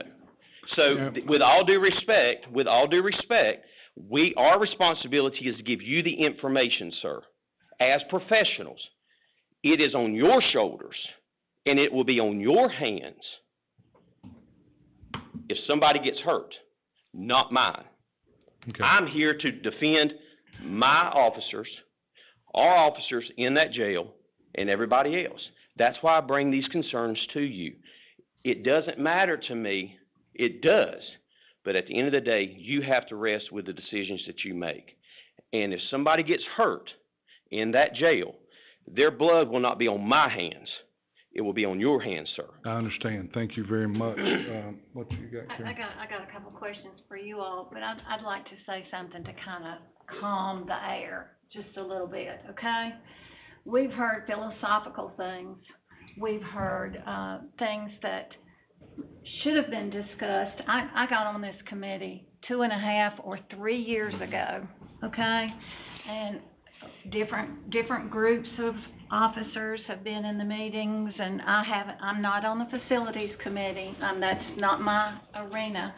But we're talking philosophy here, but we can also talk about education. It's a priority to all of us, okay? EMS, those types of people, it's a priority. The Sheriff's Department is a priority. We had an opportunity to give some of the officers a raise the other day, and it didn't go that way, okay?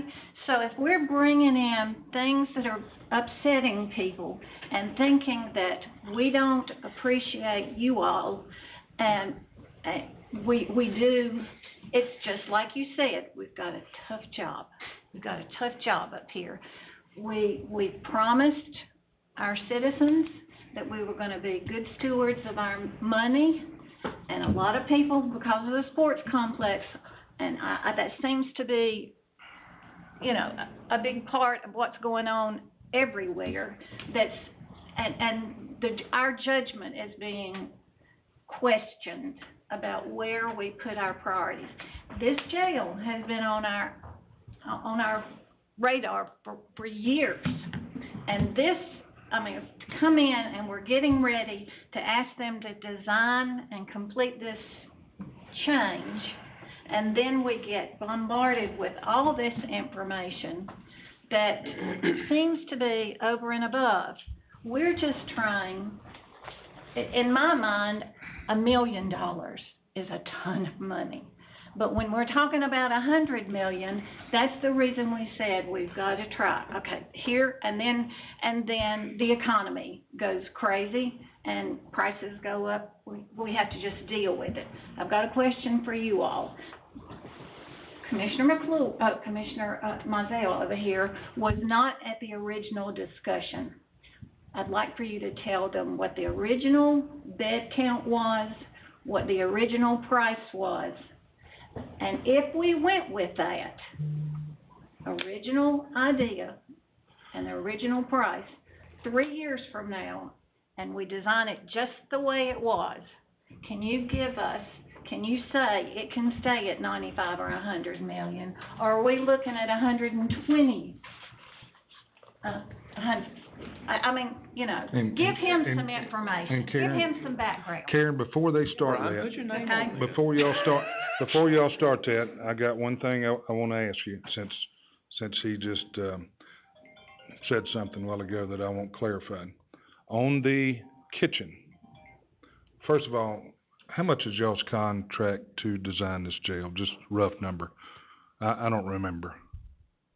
The original fee for the original design was $4 million. $4 million. Okay.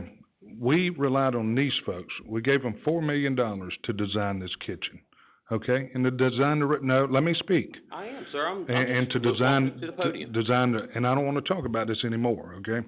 Design the rest of this kitchen. They designed it. Now, if it's too small, that's their issue. Now, I think they probably pretty good at their job. I don't know. But I think they took into account, how many jails do y'all build, or how many did y'all design? We've probably over the last 15 years done 95% of everyone done in this state. 95% of the jails built in North Carolina. So if they design us a kitchen, and they design it for the core and the head count, and I take it y'all took into consideration some of the future growth over there to the side, then it's not my job to question the size of their kitchen. You know, it's just not mine. I take it they done their job. So do you think this kitchen's too small? Or you want me to answer that, sir? Now, do you think this kitchen's too small? Yes or no? Yes or no? Not a long drawn out yes or no. Yes. Kitchen's too small. Considering all the deliveries coming in one area, and you're having to open that back door sometimes 2 to 3 times a day. You're having to bring mats in there. You're having to bring laundry in there. You're having to bring toiletry supplies in there. All the deliveries come through that kitchen. That's not safe, sir. That's my point. Okay, so the kitchen's not too small. You just don't like the way the deliveries are coming. If you are going to have to redesign the delivery to be safe, it's going to reduce the size of the kitchen space. That was my point at the facilities meeting. I don't know where that got lost in translation, sir. Well, you said that was my point. You said the kitchen was too small, so I guess that's where it got caught or missed in translation. So now you're saying there's probably not enough, we don't have good enough access to storage and delivery of other things other than food, correct? Is that what you're saying? If we're to bring all those deliveries in that back door through that kitchen, you're gonna have to have probably 10 trustees at minimum to man that kitchen. Anytime that back door opens, sir, that's a security issue. So what I want to do is try to create a secure kitchen to where we don't have all the deliveries coming right through the kitchen. Right through the kitchen. Mats, laundry, everything else right through the kitchen. So have y'all heard that concern? Yeah, we are hearing that. We've heard that I mean, from other facilities as well. So okay. We understand the concern, and this is not the final design. I have to reiterate that this is not ready to go on the street to be Okay. We've got to work through a process here to redesign this. This is a concept at this Okay, point. so the kitchen's big enough, we just need another location to unload some materials. Yes, sir. We can work through those functionality Okay. concerns of that nature All right. as we move through. All right, good. I'm glad we got that clarified finally. Thank you, sir. If you'd want to come on up and speak, yeah. Would you, Kind of scared what I'm about to get. Yeah. could you share a little bit about the background and the original design, the original cost, and let's say we decide today, forget this, go do what we originally designed, and we're done. Yeah, the previous design that got kind of tabled because of the situation with the post office. We took that all the way through design documents, and we were ready to issue the project out for bid. That was a 3-story facility. It had roughly 450 beds. I can't remember the exact number, but it was much larger than this. And the estimate at the time came to be about $97 million, somewhere of that nature, if I recall correctly. We've worked through a process with the facilities committee over several months now, actually almost a year now. Probably the jail committee, wasn't it? I mean the jail committee. I'm sorry. I said the a lot wrong. of I said the wrong committees, committee. I'm sorry. The jail committee, for almost a year now, looking at ways to potentially bring the cost of that project back in line. And that's kind of, that process has led us to where we are today. We've looked at things about shelling the 3rd floor completely, partially shelling the 3rd floor, removing the 3rd floor completely, doing different things. We've worked through that with the jail committee. And I think this has kind of led us to this redesign effort of trying to reduce the overall bed count, reduce the overall square footage of the project, and lessen the impacts to the campus to bring the cost of the project back in acceptable terms. I hope that summarizes it. No, that was good. And so if the original plan hypothetically was to, be brought up, what would be its estimated cost today? I assume it would have went up quite a bit from the original 95. It's probably higher than it was at the time we estimated that. 110, 120? Yeah. 120, 130? Ish. It's probably hard to. Yeah, just like if you go to the grocery store, you paying something different today than you paid last week. Oh, yeah. I mean, It's construction just like cost is still the tariffs. We've seen a little bit of impact, but not what all the TV told you were gonna see. But by the time this actually bids on the street, if I had that crystal ball that I could say it's gonna go up 3% or whatever, I could tell you, but it's, until we get it finalized, get it approved by all the regulatory people, and then we can get a third-party estimator on it, you know, to look at it. You really don't know what it's gonna cost until it bids. We just know it would be higher. We just know it's probably gonna be higher. Right. It would be 100 million, would that be safe to say, 100 million? I think that's probably a good assumption, but there I again, think that's low. So 100 million plus, Yeah. 100 million I plus. mean, you might, excuse me, we did Johnston County right at the beginning of COVID. And they were gonna do the jail and the sheriff's office, and we said, you don't have enough money. We know what your budget is, there's no way you're gonna get it for that. They bid the jail, and it came in 12 million under budget because of COVID. The state had canceled all their projects, so all the contractors were hungry. We had no way of knowing that. Nobody had any way of knowing that. So maybe you could get lucky and not COVID come back, but you know, trying to project a estimate that far in the future. I mean, we can look at our database of what costs have been, and we can get third-party estimators. But for me to tell you today that it could be 120 or this, it'd be a guess. Right, I was just curious. And then, in terms of net new beds from where we are today with the original plan, how many net new beds would that be if we had gone through with the original plan? The 1950 section of the building has about 100 beds, if I recall correctly, and so the concept all along, including now, is to depopulate that portion of the building. So, with this, adding 188 beds, your net gain is 88. With that one, if we were at 450, your net gain would have been 350. Okay. So those are approximately. I like to be able to compare and Regardless contrast. of what option you go with, or even a third option, that 1950 section needs to go away. It's seen its life. But with the current option, This one here, you was gonna at least make We some were use out of it. repurpose it for a little while. As far as housing inmates. Right, no, housing inmates. no. Right, See, it's good for storage or that kind of thing, there's absolutely. nothing wrong with it for storage. the current option sets up flexibility in the future in terms of future growth, is kind of the rationale behind it. One thing that hurts you that I know I'm preaching to the choir on this, it was a year and a half because of the post office debacle thing that it just set. And at that time, we were seeing some of the biggest increases in construction costs that we had seen since COVID. Yeah. You know, I mean, our hands was tied, the post office was there and they wouldn't leave and they still hadn't left yet, so. Oh, I get it, I get it. I guess if, Mr. Chairman, and I'm still, we're gonna have to figure out this door thing, it sounds like. Is this an option, place where these group folks here can kind of work on that issue? Because that could be a difficult problem, given where we are.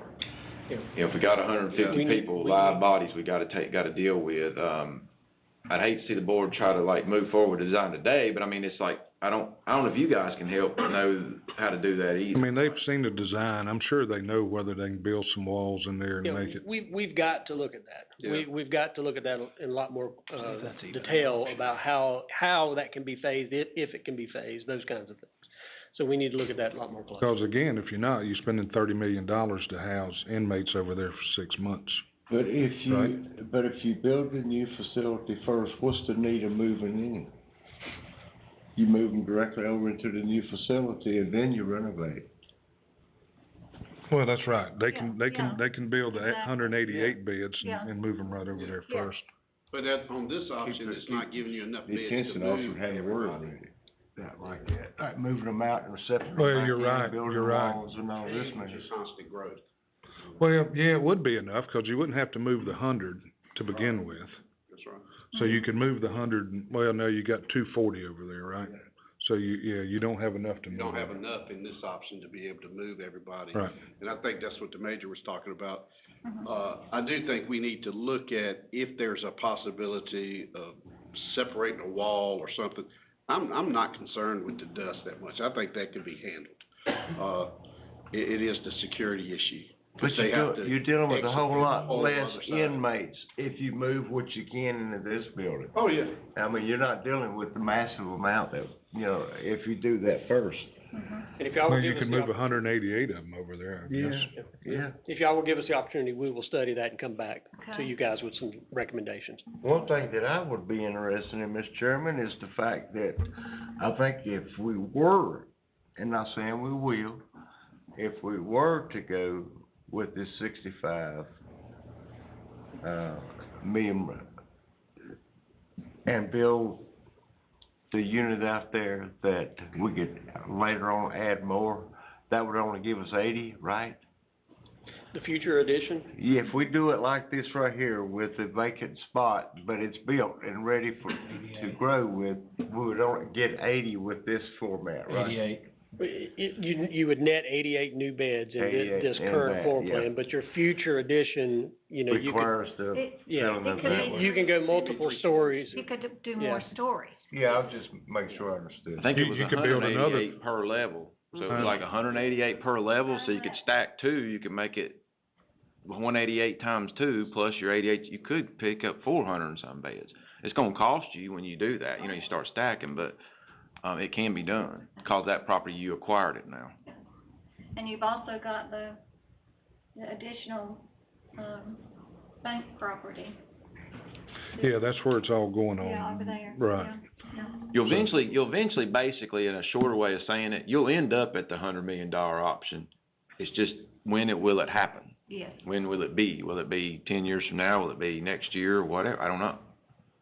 And nobody knows that, because y'all gave us a list originally when we started this, and they showed the population of this jail being at 600 now.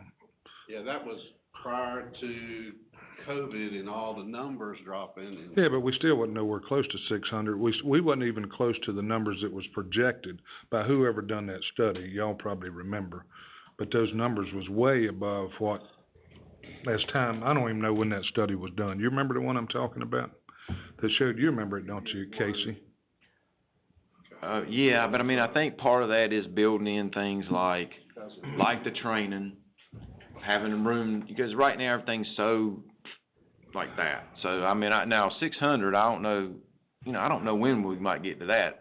If the judges are writing it down, bonds to keep the jail population down, and they stop doing it tomorrow, I can't tell you, I don't know what that is. Mr. Shell may know, but I don't know. I have no idea what the impact of that would be. I'm gonna trust these folks that is what would happen. The population may go up, I don't know.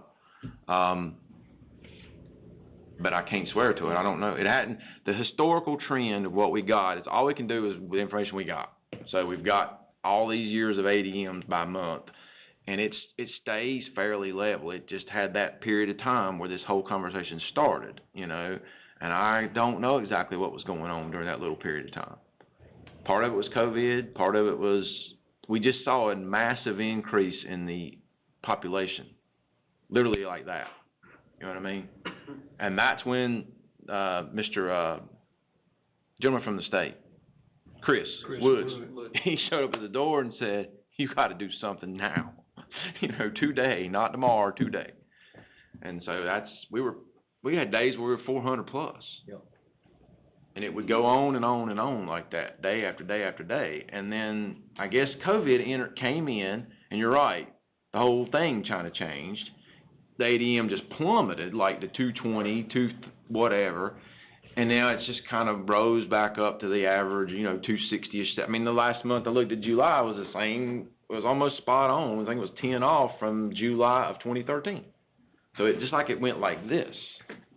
Now, I'm not saying it went down, but it's kind of living back where it is. But I think, okay, let's put it this way. We got basically 300 beds in a perfect world.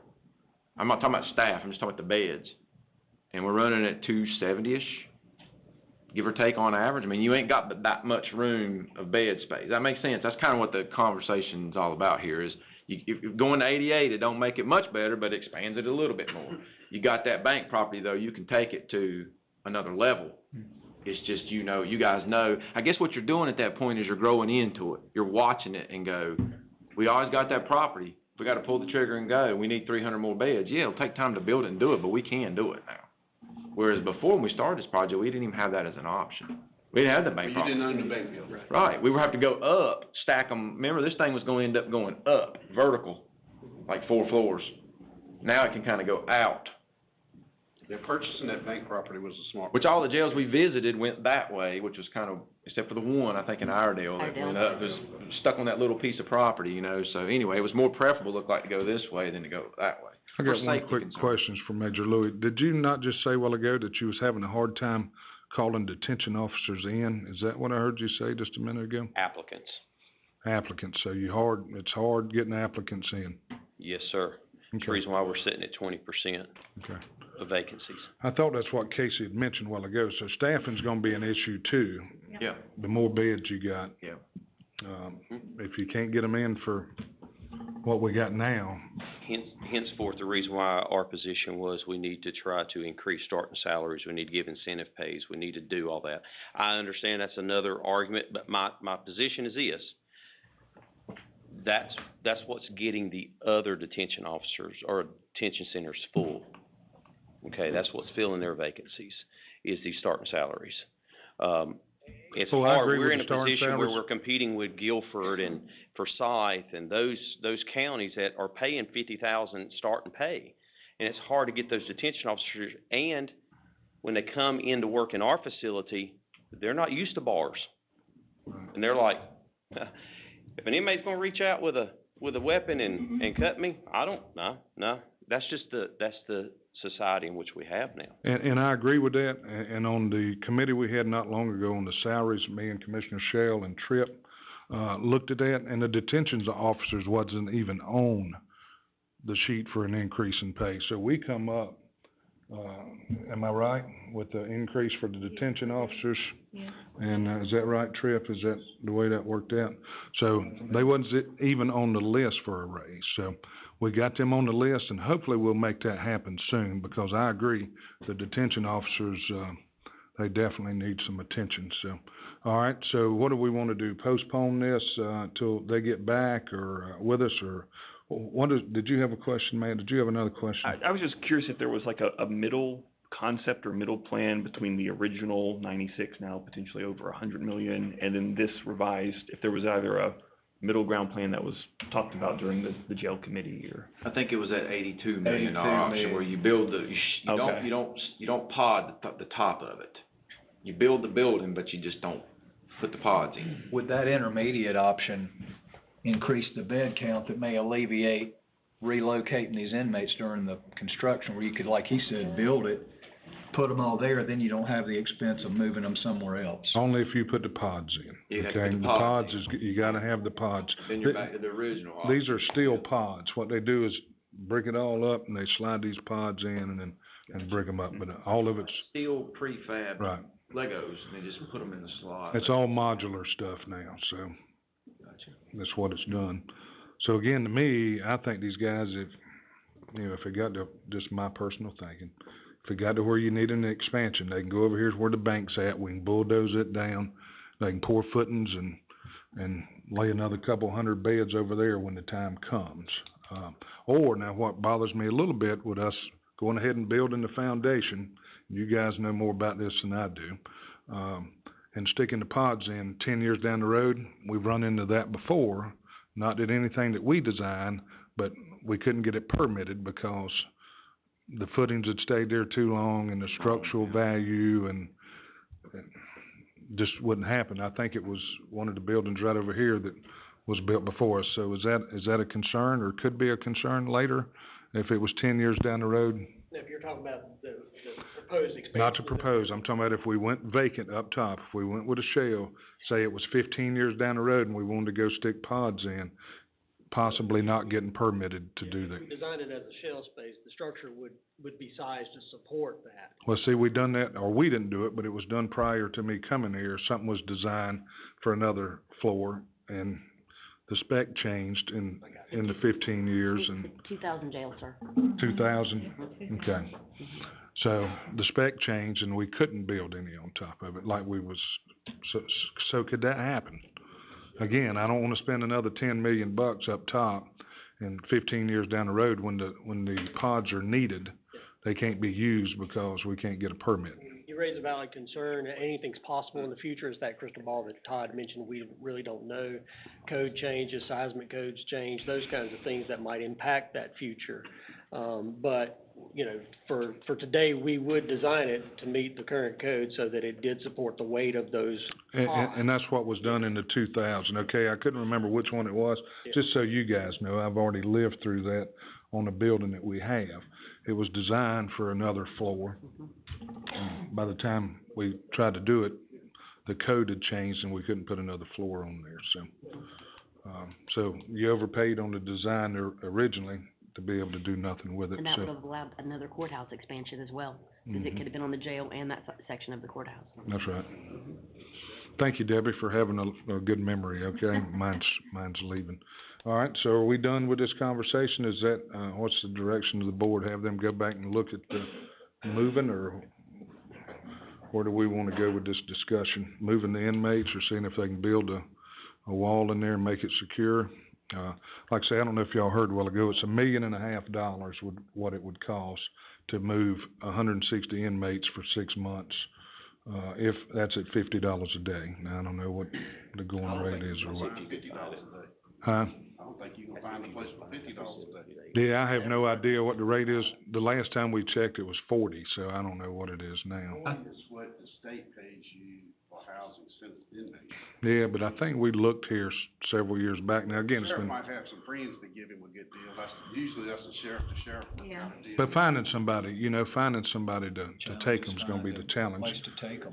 It'll be a lot of deals, cause they'll have to be spread out all over Right. the place. There's If they would options, even if we had to go that way, Right, they we'll may make not that even take option, but I'll negotiate that. But sheriffs do work together, and we can find, if that is the option that y'all want us to take, but we'll see how we Because go. you have those inmate housing agreements in place.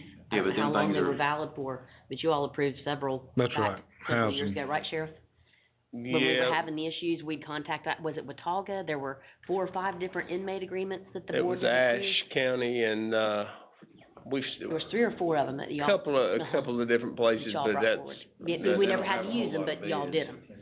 They're very small. So, but we netting, or not netting, we're building 188 beds with this 65 million, correct? Right, and netting the 88, cause. So out of the 240, keep this, if we build the new one first, out of the 240, 188 can go to the new. You'd have to find something to do with the remainder, so. If you do it in that stages. Brian, how do you recommend we work through this piece of it? Is this try to move the design now, or is this work through some of these issues? I'm asking for like fee I think- purposes and everything else. Well, I think these issues have to be worked through regardless. So I think we need to, my recommendation is to proceed, if this is the will of the county, to move forward with this option and work through these issues as part of this redesign process. Okay. That's my That's what I wanted to hear. recommendation, but, if that's not the will of the county, that's not the will of the county. So that puts it back to the board, Mr. Chairman, he's recommending move forward with the design. Now, Brian's has a fee proposal, he's gonna have to up it, cause this cost of this thing's going up from where we started. And to work these pieces out within that design, is the board comfortable with that? Proceed with which option? The one we have now. Here, but The work, 65? yes, but working out the details of these issues you've got here to The continue. 82. So they got room for expansion. Well, you talking about the piece on the right? This piece right here, Mhm.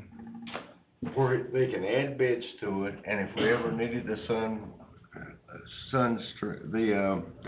Sunbridge building, we'll have it. But I think for that amount of money, I think we need to have the option of, being able to throw pods in that down the road, 'cause 88 beds ain't gonna do it. So you wanna build on top of this one? You wanna build I'm This just asking you. 82 gives us a structure that can later be utilized to add pods to. Am I correct on that? You could design it that way, yes, sir.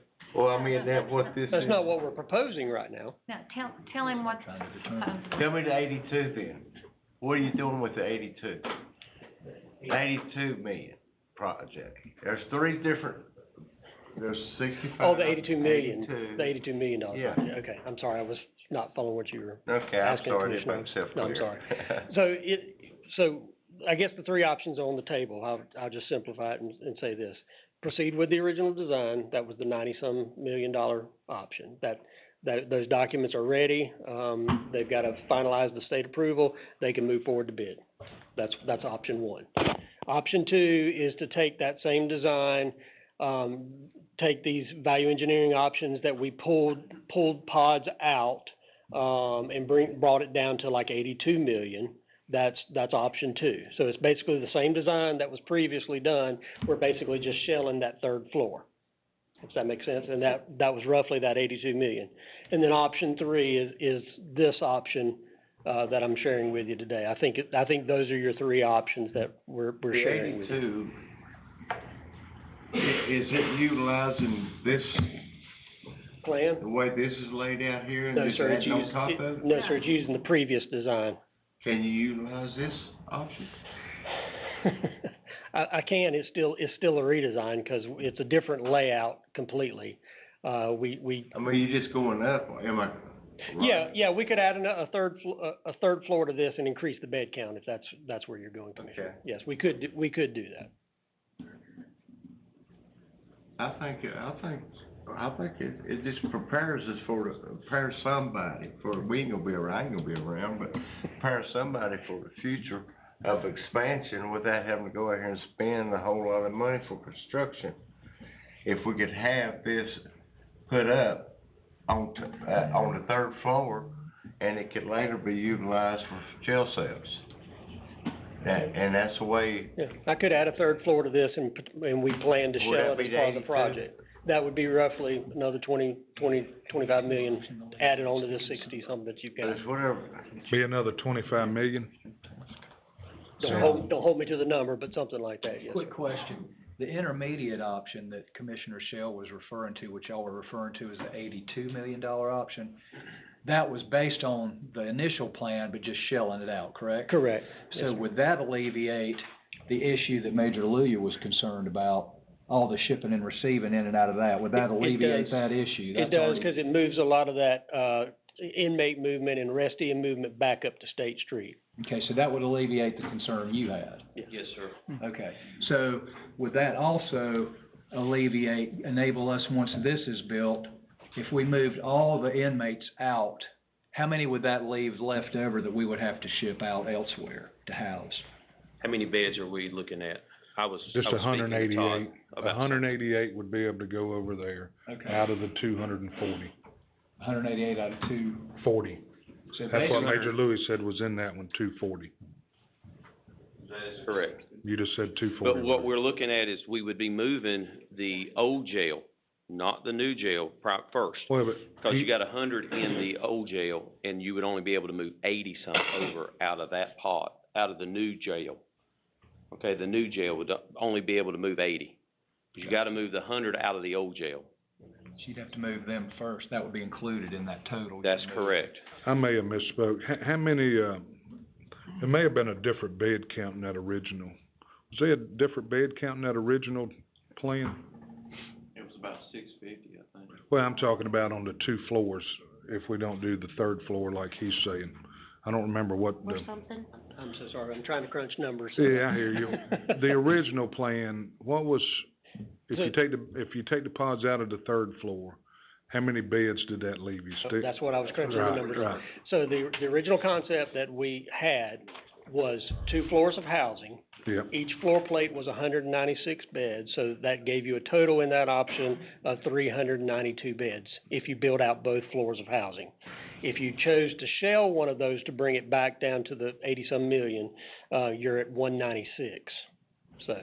So you're not gaining any? You're gaining a few over this concept, so. May I make a suggestion real quick, just quickly? If you shell the third floor, some facilities still have open annexes. If you put cells on one side of the third floor and then put open annex, you're still adding beds, but you're not having to add cells. So you're adding an additional 50 beds with an open annex. Only thing I had to worry about bunks, and then you got 50 additional cells that you have to work with as far as the add. So you still increase the bed space. You can move all the inmates over without having to rehouse them, send staff to another jail to work, and you've solved that problem. So it'd be like a Norapod. That's correct. It would be a Norapod on the third floor. Without having to add the cells, which would maybe solve the piece of not having to relocate.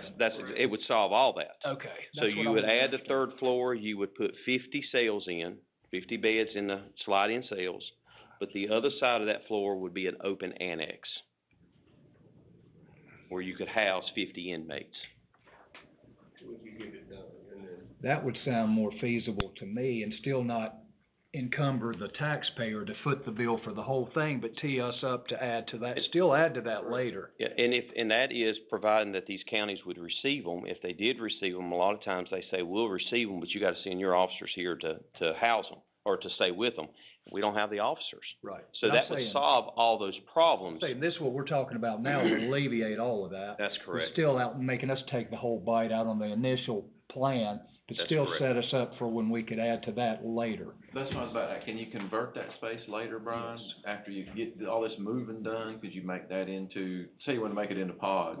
We could design it to where it would have a panel to where we could slide those cells in. We've done those, the same way with shelling that whole top floor. Right. You make it where you can upfit it later. To get the use out of it you need at that moment, with the ability to change it later or whatever, right? You would have to do it off of the road though, right?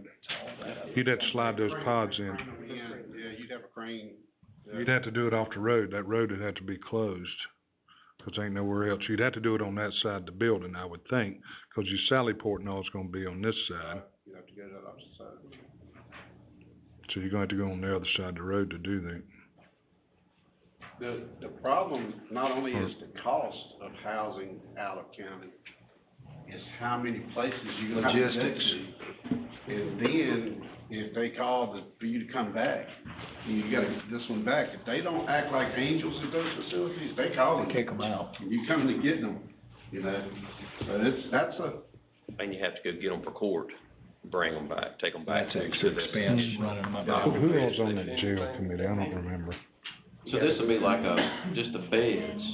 That's Like correct. a door box. It would be Steve or Fred? cells. I wouldn't say do domes, 'cause you. Are you on the jail committee? Have that type of Steve? inmate, Yeah. right. It would be I hadn't contained. heard this before, Yes. so where did this come from? Top floor instead of the whole floor. So you have some safety. Why would you want? I got you. For that one pod in the jail that's open, for inmates Do just what? walking around, that's what it would be. That's Nora. Well, that's where it goes. So you would with the have other an side. open pod for males and an open pod for females. Here with this In the design. 2000 jail would be female, and the new jail would be for the males, Because if you put a solid port there, that's gonna cut your pathway like an to the open bank building off. You can't ever connect them because you're solid port without Not having to ideal, ever but it could rebuild be. the solid port. It's sufficient. That's what I thought. You could, and then convert that home later. What do you think? Yes. That's what I was saying, yeah, make it Yeah. into what you want later. Because basically all you're putting is bunks on a That's concrete right, slab bunks. floor. That was my point. Tables. Yeah, you still would need to plan to do sales, because with the laws changes, your misdemeanor offenders that can work in a dorm, they're not incarcerated anymore. They're very few. Yeah, there they go. They're getting, you know, public punishment. That's the same philosophy as like our workers' pod and Nora.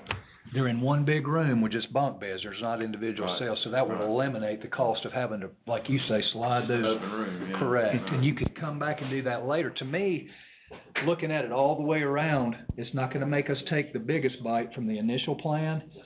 It's not gonna cut ourselves short the way I feel like this is creating the problem, because when I ran that jail, when I first came over here, it was a constant, I mean, you're talking 10 or 15 or 20 ship outs. And we constantly had problems with the guys misbehaving, having to bring them back and forth, bring them to court.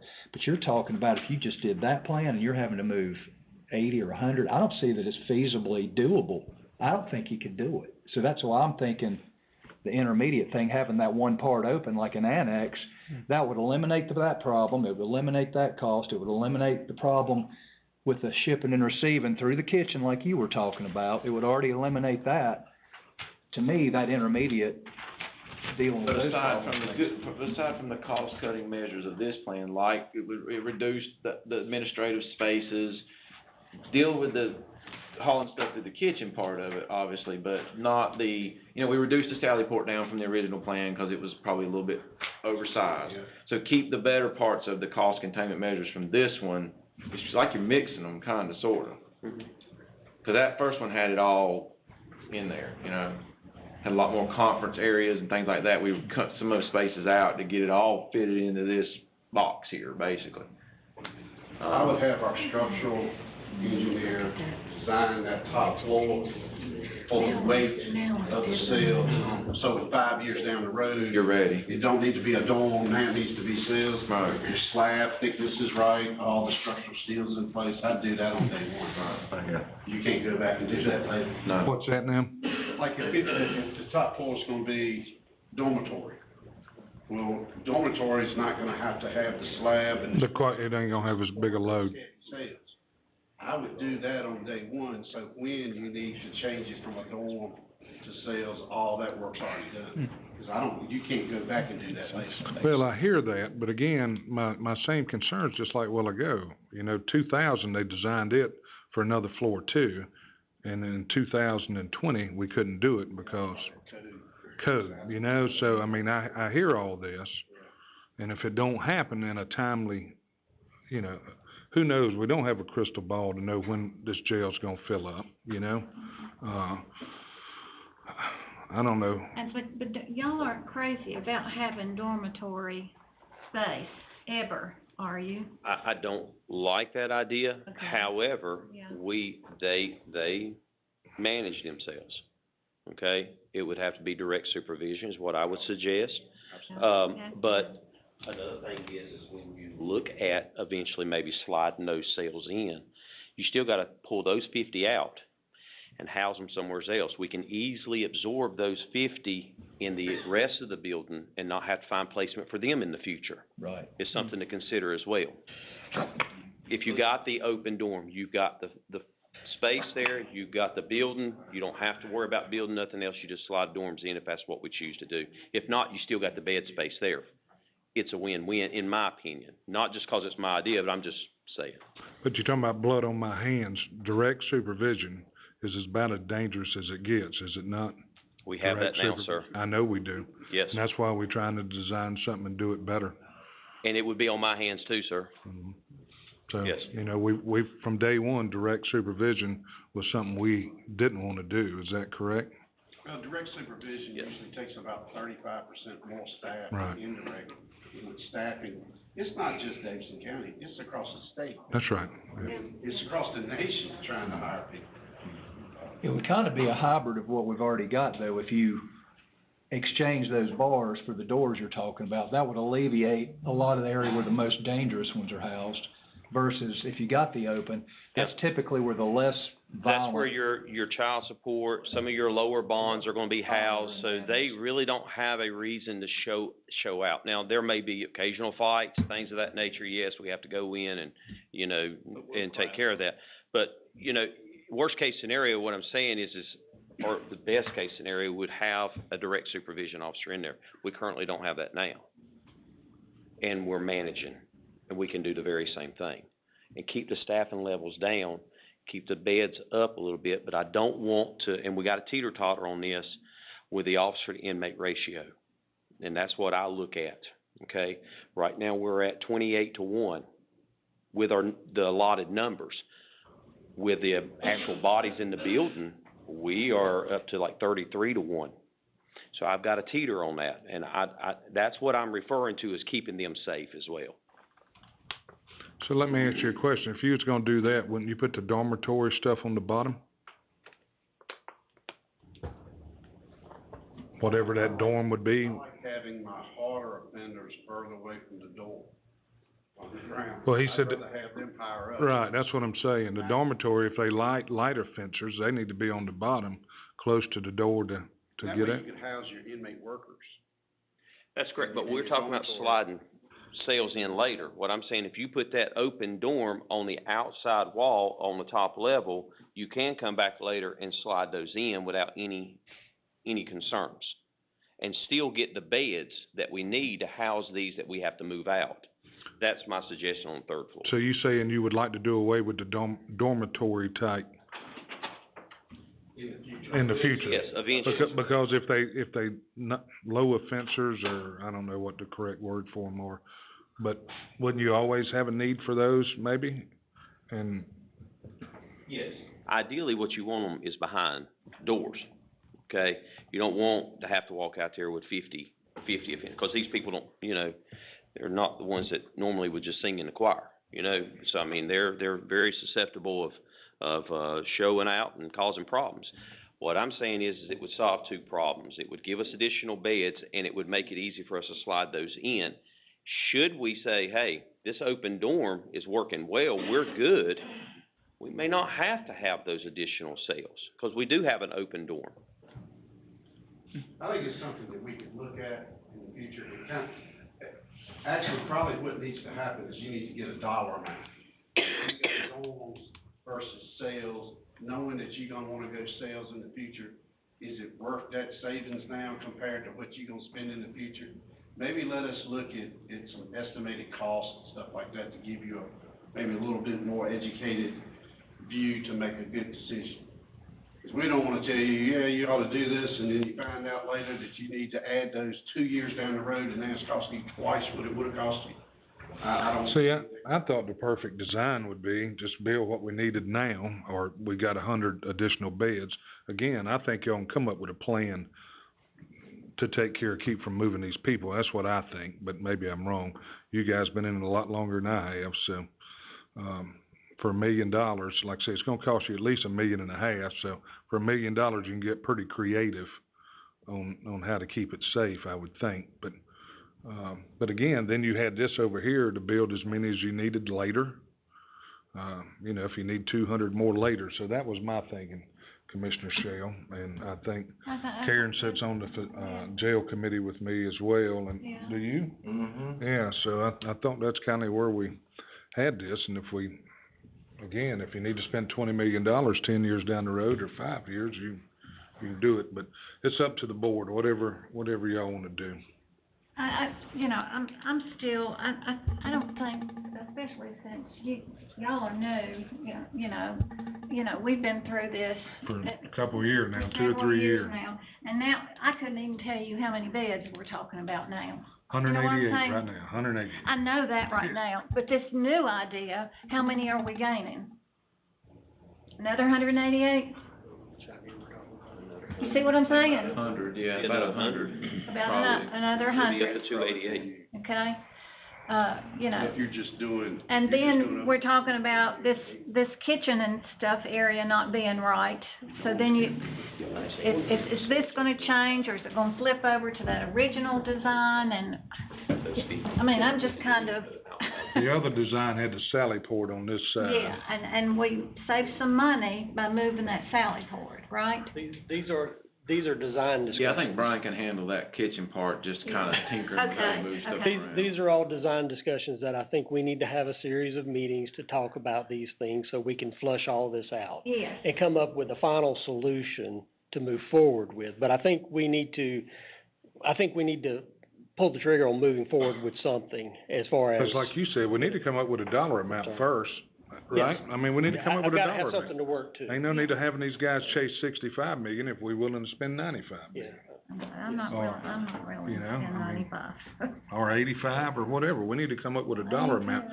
Casey, I know you had $30 million to put down on this, right? That's probably my limit, unless we're gonna give up on something else, Yeah. As far as projects go. So basically, if we go to anything up about, we'll just borrow more. It'll eat up more of our general fund budget, does that make sense? That we'll pay a bigger mortgage payment. Is the monies we're talking about, does that include the demolition of the old post office? Yeah. I think so, That'll be chump change in the mix of all this stuff. When will they be out? If I remember correctly. October. Well, we need to start planning on getting that lot in order as soon as they move out. It won't take them long to demo that building and the construction of this jail. It won't take them long. They got a lot of utilities to move, and So am I to understand they're gonna draft the cost and the plans Well, and now bring back to they it? wanna know how much we wanna spend, and then they can go back to the drawing board and try to find out. That's not what I heard him say Okay, just a while well- ago. Yeah. I do need a target of what we're willing to go for here. If we're willing to spend $95 million, I've got a plan ready to pull the trigger on now. If there's something else that you're wanting to go to, I kinda need to understand that, so I know what I'm designing to. The intermediate enough? one, you had said a number of 82 million, that would add the bunks, not all the cells, and alleviate not having to move them, alleviate the concerns with delivery. That was a number I'd heard a 65, an 82, and a 95. Yes. The 82's only the shell upstairs, no bunks or nothing, Right. okay? Right. That's just an open, or not, it'll have a roof on it, but it's just a shell. So, now, again, if you start talking about putting a dorm up there on one half and whatever, there'll be some expense there. I don't know what they'll be, but it goes I can from there. about tell you this, if you go with, and I understand, I want the money that's left so I can get it too. To go to 65, 2 months after this thing is built, you're gonna hear about how overcrowded the jail is. That's what's gonna happen. I've seen it over and over again. But it hadn't been If that you- way since 2013 now. I mean, the numbers, you gotta look at those numbers. Wait till the next Superior Court rolls through there and see what those numbers do. Wait till your weekenders come in on the weekend, that's not including your weekenders. Is that not including everything, Casey, the numbers you gave us? I don't know, I have to ask the major about that, I assume That's it's everybody daily rolled through. population, The am I numbers right? that I have submitted to you has been the numbers, and I have, it's like I was sharing with the sheriff, I have one district court judge that when he comes on, and Tripp, he may have asked you, I'm not sure. But he comes on the bench, he says, bailiff, what's our jail numbers look like today? Cause that's gonna determine whether or not he's gonna lock people up. And if they're low, then he feels like he can put that individual in jail and not be overburdening the jail staff. A judge shouldn't have to ask that question. A judge shouldn't have to ask that question.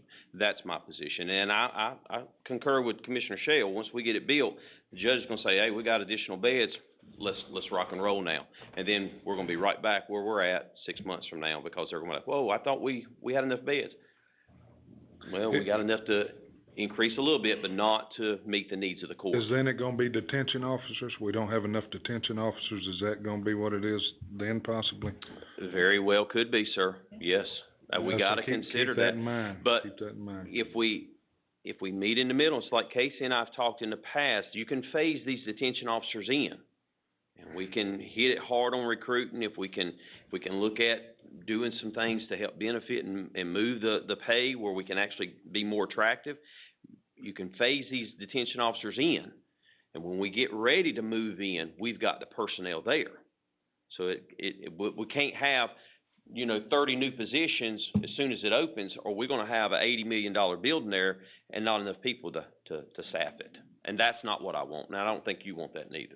Well, Casey, with that said, now you said who was it built and they can't find the officers to, Forsyth had a problem for a long time where they I don't think they thought they overbilled, they just couldn't find nobody to staff. Cause I called their deputy manager, must have been back in 2018, and before I even get a sentence out of my mouth about it, I said inmates, and she said, you are not bringing them here.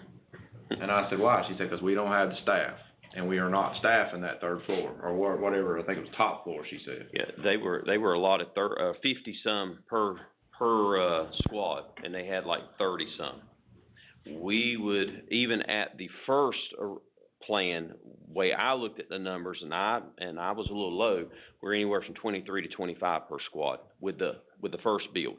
If we scale that back and we add 100 beds to what we currently have pitched right here, we're probably looking, and I would have to crunch the numbers, but I mean, you're probably looking at 18 to 19 on a squad. so how many additional people? Casey's got, with this here, he's got an additional 15, so. That's not gonna be sufficient, sir. That's not gonna be sufficient. It depends What would on. be the total we'd have to pick up net? I think what you would end up having to have is at least With what we got here now. 15 to 16 on a squad. But what does that translate to more than what we got now? That would be a 50% increase. That would add 5 additional, floor officers. Cause you'd have to have control tower, and you gotta have 1 scanning on each pod. I'm sorry. About 20 maybe? No, right now we have 10 on a squad. And what I'm pitching is you have to add an additional 20 bodies altogether, That'd be 5. just for the floor, so 5 per squad. But how many squads you got? 4, So 20. 5 times 4? Yeah. yes, but it would be 15 on a squad. We wouldn't have 30 people working at one time. Well, I know that, but Yeah. I'm saying, how many, so total, what we'd have to get to, forget the phasing, cause I got that part. But when we opened and we're going, how many more than you got right now? With this build, Yeah, authorized positions would you have to have? you put me on the spot there, I hadn't, I think it's. I would y'all had say, come up with a number around 20 or so-ish? I mean, it was close. I would say at least a minimum of 17 to 18 on a squad. On a squad, and we got 4 squads. That would increase the personnel per squad, 7 bodies per Okay, so, per let's squad. just say 20, then 6, that'd be what, 20 times 4 is 80? 24, 60, 80, right? Yeah. You got how many now, about 40? We got 50 total, but we only have 10 on a squad. So you're in, what you About gotta look at 30. is the squads. The squads that's actually out in the housing units working and running the I got jail, that I'm removes just trying that. to do the math of the Yep. total, so about 30 is what they're saying. So about 30 additional. 30 additional positions. Now, each position's running us about, today, by the time we do this, it's gonna be 2 years from now. But in today's dollars, about 70. Now, that's, again, you're gonna have to have command staff. It can't just be all detention officers, but your basic detention officer with benefits is about 70-ish. So let's just round it up, because you're gonna have a mixed match of captain or sergeant or whatever. 75, 80 grand a position times 30, so there's it's $2.5 million just for the staff. Yep. Then you're gonna have additional medical. It won't all hit at one time. It's not gonna come like day one, you're gonna have $1 million extra medical. But once you fill that 88 beds up, I'm pretty confident you're gonna end up with more medical and more food, more laundry, more So everything. that's a $3 million a year just for 88 I'd say beds. somewhere in that range, yeah, somewhere. Might as well, Run it. if you're giving it a range, 3 to 3.5. You know, my number was a little low, cause I was erring more toward Brian's 20, and actually I came under that, so. And if you add another 100 beds, you're gonna double that, Potentially.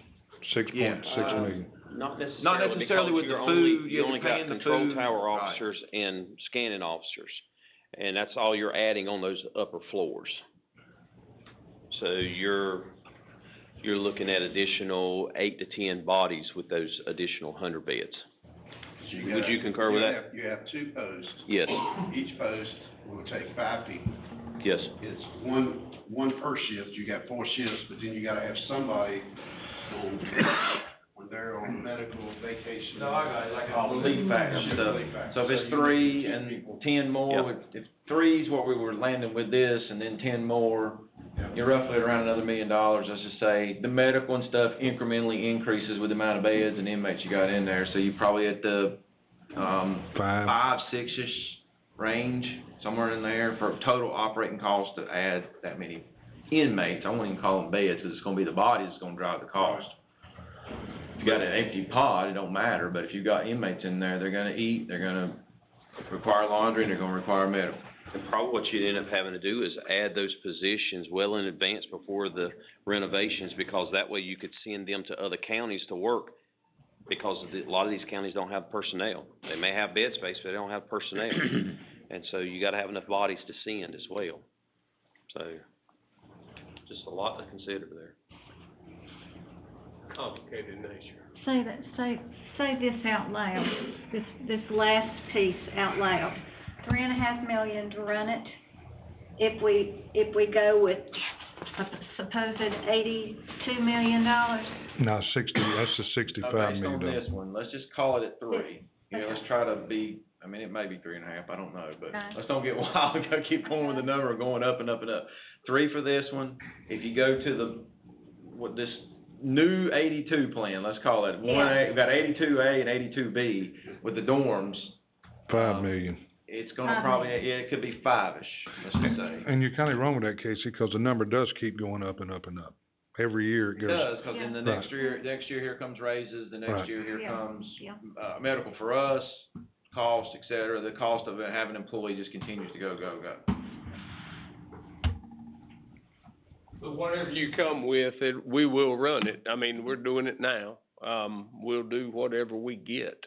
That's what we're required to do. I'm required to run that jail, and that's what we're gonna do in the best manner we can for you and for the county. That's exactly what we do. And I wanna bill what we need. I don't want that to be taken out of Oh, yeah. context. I wanna Yeah. bill what we need.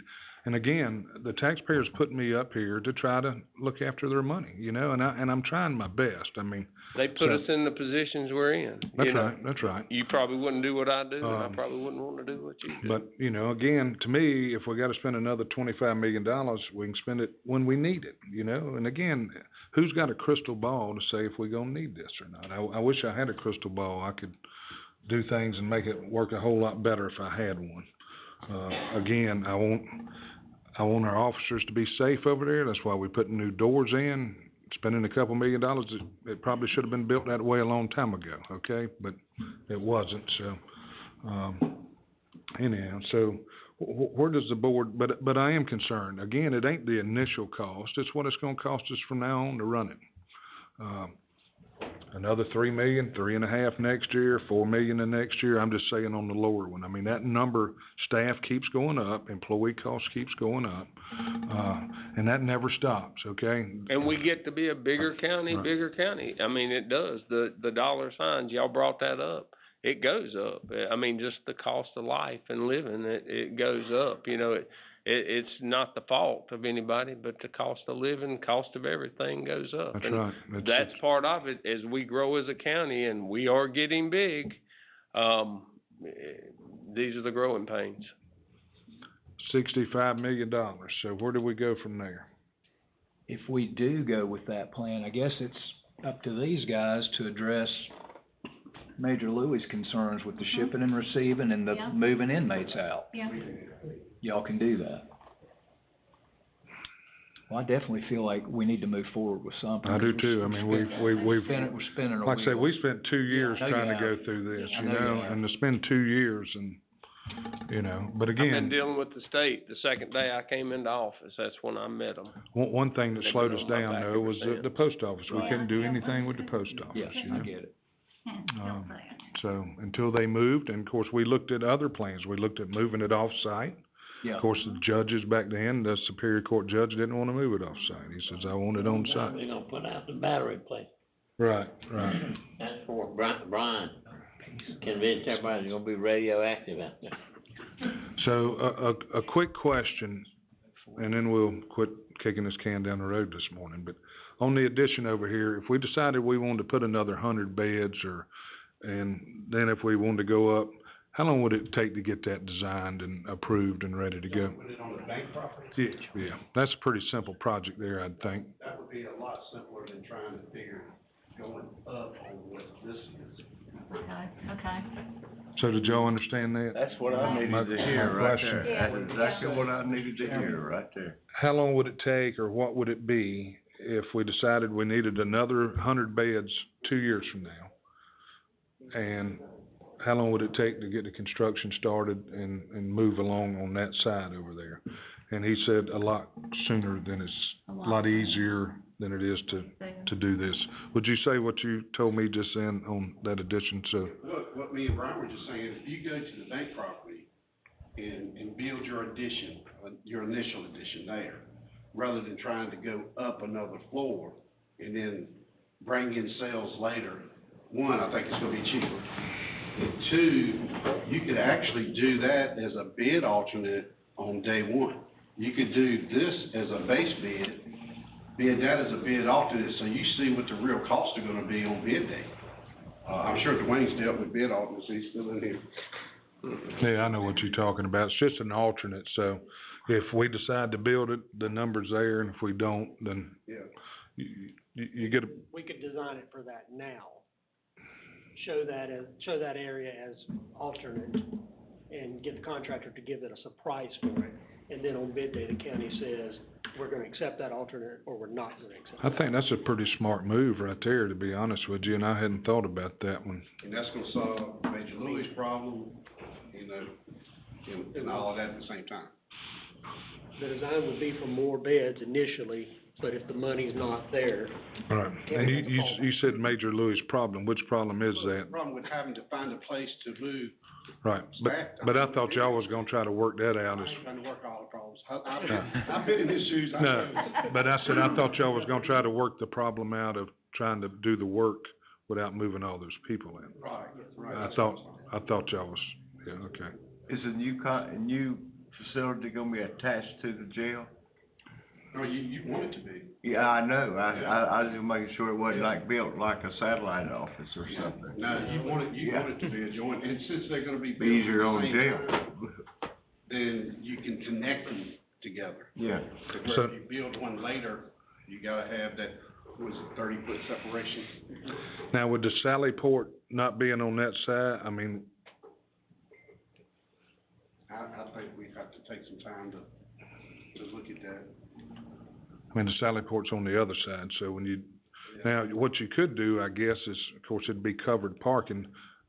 I don't remember without looking at it, the second story, the jail cells come all the way across, right?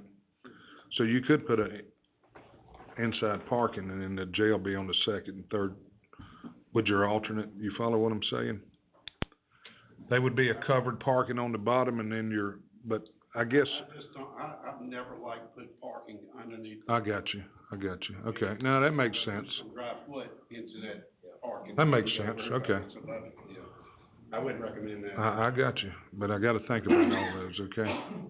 It's kinda, okay, so what do y'all wanna do? $65 million, stick with that one, and then having the With the price, alternate. with the alternate piece drawn up beside of it?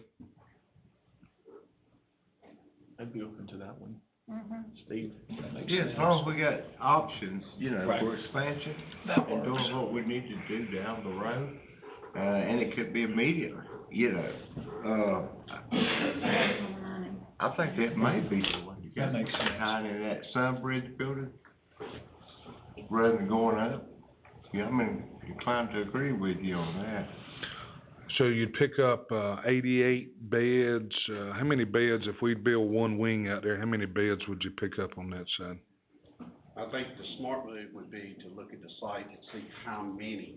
But you know it's about the same, it's the same, close to the same footprint as footprint I'm showing, each floor is 188 beds. 188? The one I'm showing. Now, we can look at, see if we can pick up more Yeah. Yeah, so you could get 188 beds right there, it looks like, cause the footprints. per floor. Per Yeah. floor, right.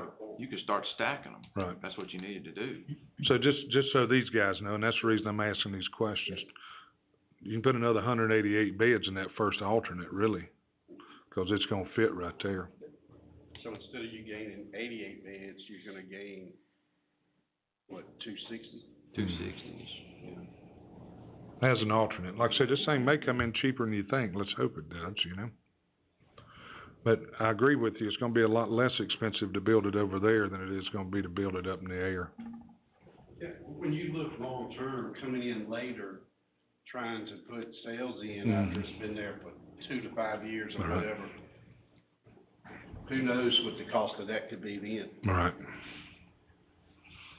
We do bid alternates all the time, because the county always has a bigger need than what Than they my have a money than need they to got. pay. Right. So doing that bid alternate, you're not listening to us tell you what an estimate is. You're seeing true numbers, it's gonna cost us this. Now, we can either bite the bullet and do it all, or we can just go with the base bid. You're not obligated to do that alternate. I'd say probably 90% of the times, most counties end up with the alternate. We just did that in Duplin and Fender. We're doing those two. Both of them went with the bid alternates. All right, Brian needs to get his agreement, I think, back on an upcoming agenda. Don't do it today because it's Thursday morning meeting, if y'all don't mind. There probably needs to be a fee, what I'll call augmentation at this point for him beginning this is a redesign. So it ain't starting from scratch, but it's changing back to where it scopes. So we'll move that to, Brian, is the one you sent me cool? Okay, to move forward with it, start this If I process? could have the opportunity to look at it to confirm that. If you can, please. Okay. Our meeting is Monday. Monday. If you want, or I can, yeah. I'll get to you. You're not, before I the know end you're of not the on week. fire, right, so you got time, but I mean, I'll get to you before the end of the week. thank you so much.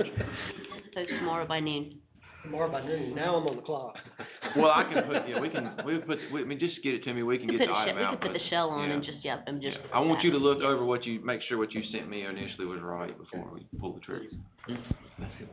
Okay. Mr. Yates, I was gonna tell you, if you wanna talk to your counterpart in Iredell, he's also over the jail. Bert Conley's the chairman of the Board of Commissioners and also the jail director, and has been there forever. So if you wanna get a chairman's view and a jail administrator's view at the same time, he would be a great one to get. About what now, I'm sorry? Anything you were talking about, some of the stuff you were saying earlier, I thought, God, he needs to talk to Bert. Cause he can give you, there's a chairman's view and there's a jail administrator's view. You can get both of them at the same time out of Bert. Which one does he favor the most, do you think, the chairman or the jail? Jail administrator forever. And he's got a DOC background, so he knows what he's talking about. And he's the chairman of their board of commissioners. Wow. I Interesting. recommend chairmans call him all the time, because you're not hearing it from us, you're not hearing it from them, you're hearing it from somebody that's serving, wearing both hats.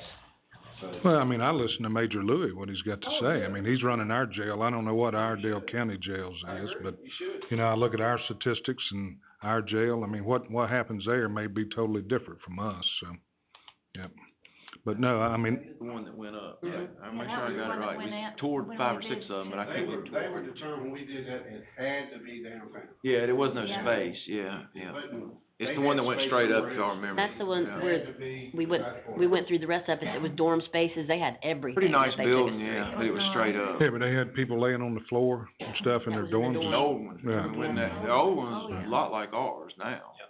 And we toured their jail, and it's pretty nice. One reason why we designed this one similar to theirs, because we like a lot of things about it. Did you tour it with us? Cause I know Sir, I toured it independently. I got you. I went over there probably I twice. couldn't remember if you was with us or not, but we toured that one. We did. And I would agree with Todd. Bert's a very knowledgeable man and wears both hats, gives different perspectives, and, I would encourage him to make my benefit as to. How many beds did they add? I don't remember now. Remember how many, that's been several years ago, I can't remember how many. They had 4 floors, right? They had Yeah. 4 They went up floors 4 worth of floors. beds. What was similar is we took their old part and converted their booking into their new medical, and took their kitchen and converted it into a laundry, like what we're talking about doing here. I mean, just 'cause you can't house inmates in it, don't mean you can't still use it. So we did the same thing there. Especially making a kitchen into laundry is easy, 'cause it's already got the ductwork, it's already got the electrical, it's already got the plumbing, so that works pretty good. Yeah, I remember the old part too, 'cause like I say, I remember they had inmates laying on the floor. They was pretty packed when we went up there too. Yeah, But that's- their plan is to basically do what y'all doing. Y'all's 1950, they've got a 1970 section, so I think that 70 section's going away just like y'all's 1950. Yeah. So how much did their last edition cost? You Don't put me on the remember. spot. I don't know, I've done probably 30 since that. I got you. We toured it in 2020. Yeah. It's a long Yeah, time that's ago. when it was, A long 2020. time ago, If you go or on. before COVID, 19. We toured it before COVID. Okay.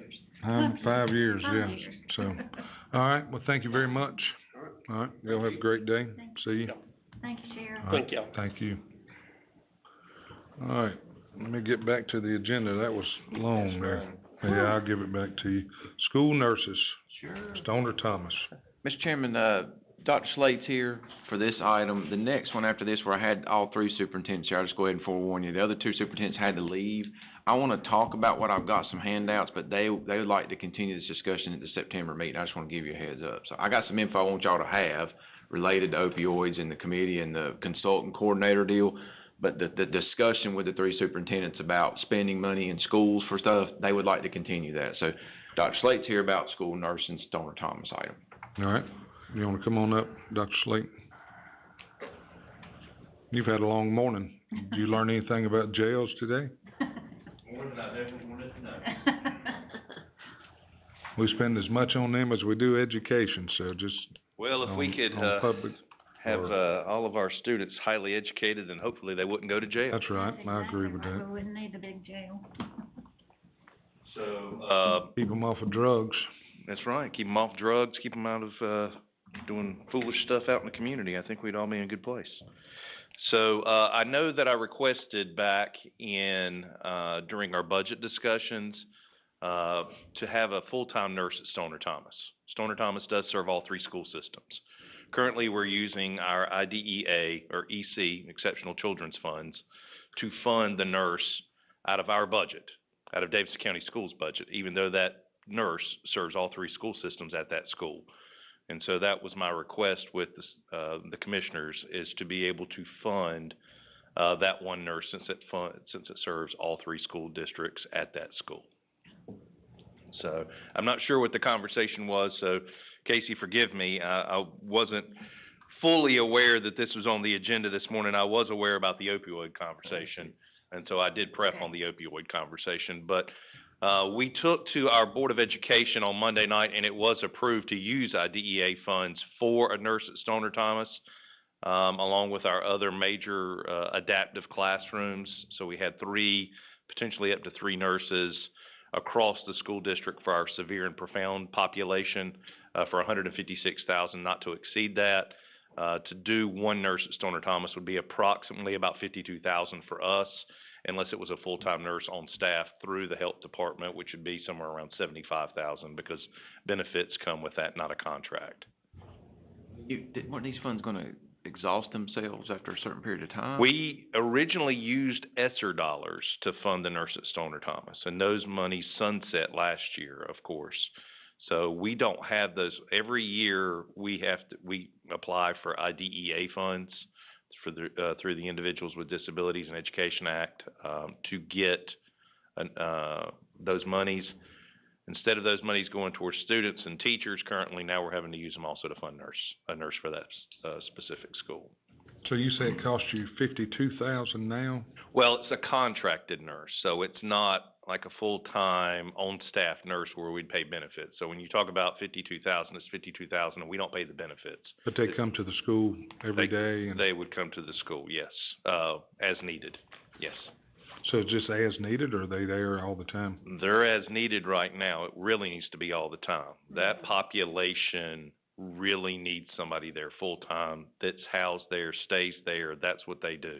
I mean, we have students with feeding tubes, students with significant disabilities at Stoner Thomas, significant cognitive issues, and they are our most vulnerable population, hands down. So you know how much time you're getting out of those contract nurses now? Well, this will be, last year, we exhausted the ESSER funds for the first half of the year, and then we used the EC funds for the back half of the year, so they're full-time through the end of the year. Now, this new contracted year, we don't know yet. We're using the same service we used last year. I'm hoping that we'll get 35 to 40 hours a week out of them. I don't know. This is we're in uncharted territory, Chairman. Same company though, right? Same company. Yes, sir. When they sign those contracts, you don't really know what you're gonna get? We do know what we're gonna get as far as the overall services. But we have to look at the fact that we're using our money as a school district to fund a nurse that's going to serve not only Davidson County schools, but Thomasville City, as well as Lexington City. That's an equity or a fairness issue for us. I'll be very transparent with you. I get you there. I'm just saying, did you not know what, No, we know what we're right. getting as far as the actual services go from the nurse. Yes, we know what we're getting. I guess the reason I'm asking this, Casey, why don't we just give them $52,000 and let them continue? Problem is, we'd have to give it to them through the per pupil, and then I'd have to give it to Thomasville and Lexington to get the per pupil balance back up. I think the end around that Casey is looking at is probably to work through the health department to get somebody on staff to do that. But it's costing us $75,000 You could give to 52. to Lillian, and she could buy a contract nurse, I guess. I don't know. That's so a question. that would be I something mean, for Lily. to me, I'm saying, why are we spending 75 when we can spend 52 Right. and get? Unless for some reason, well, you wouldn't, other than for some reason you thought our staff would be there more. I don't know. I think Lillian's got some info where we never had a staff person there, I think, full-time in quite some time until you got the ESSER dollars. Those have come and gone, which brought this as a topic, but I don't see any wrong, unless you got something wrong with it, where we could give you the 52 grand to contract with his folks. Would that be feasible? Good morning. It could be. I will tell you, we ran some numbers just to know, and like Dr. Slate said, it would cost to hire someone at our health department with benefits about $75,000 a year. Now, if you wanted to run a part-time through us, that would be different, based on part-time. What about that contractual piece? Are you allowed? I don't know. I'm sorry. We could be. If we needed to contract with someone, we could do that also. It was my understanding, and I'm not sure what the contract was, but when we looked at contract nurses through the company that I believe y'all were using, they were about $50 an hour. Is that correct? That's correct. Okay.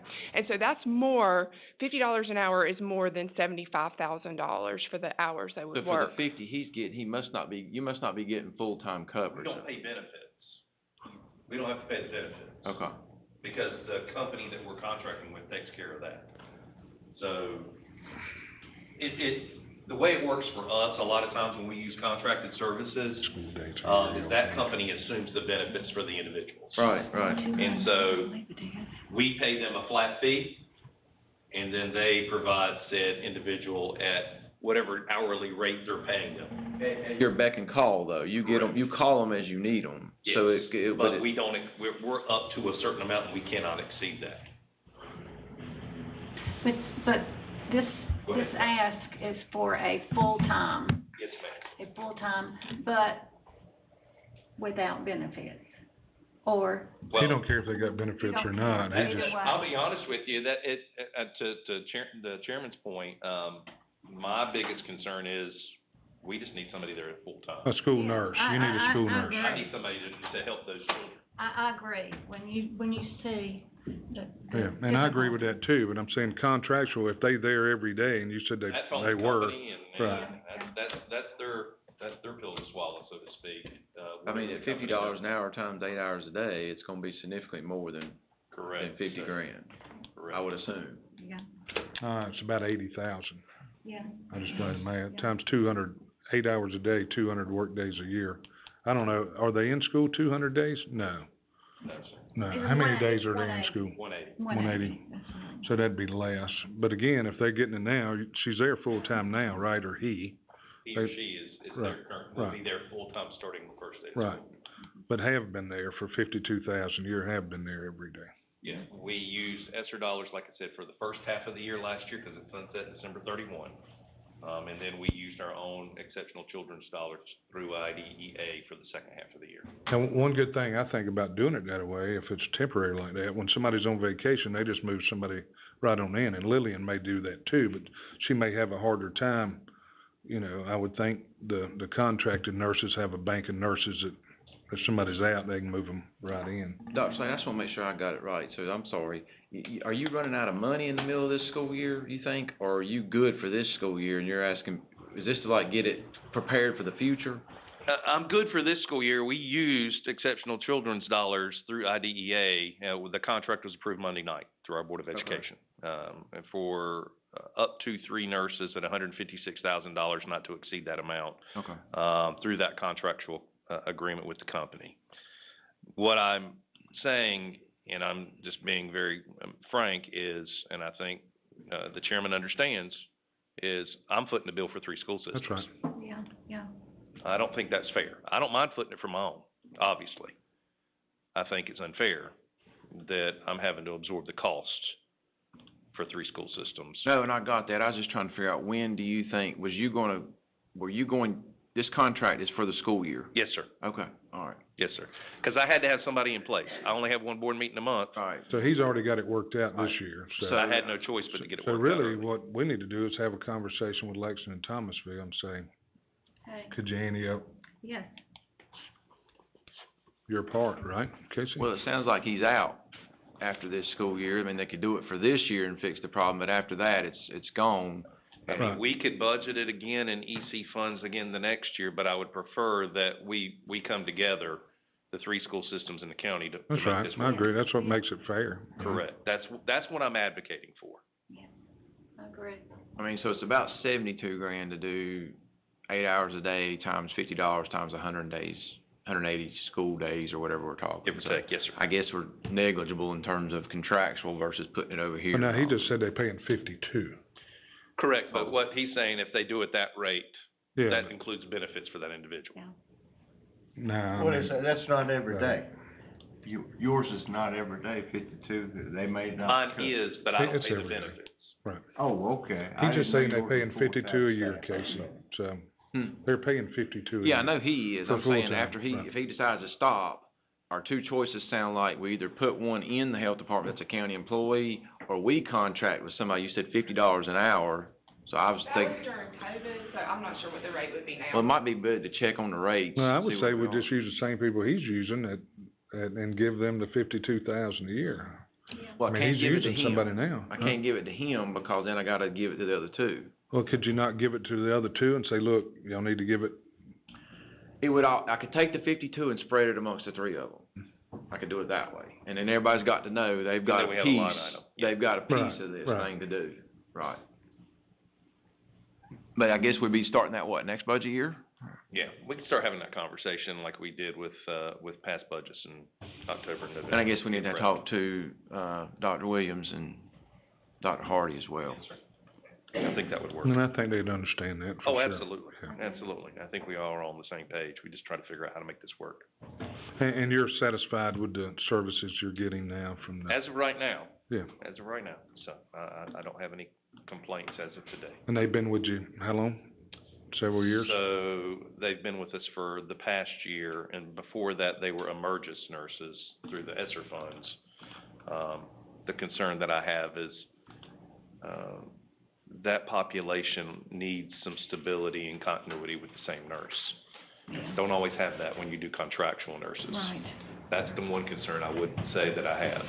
Families who have severe and profound students, who have severe and profound needs, like stability. They like to have the same face, the same nurse, the same person, working with their child, helping them with feeding tubes and their needs, every day.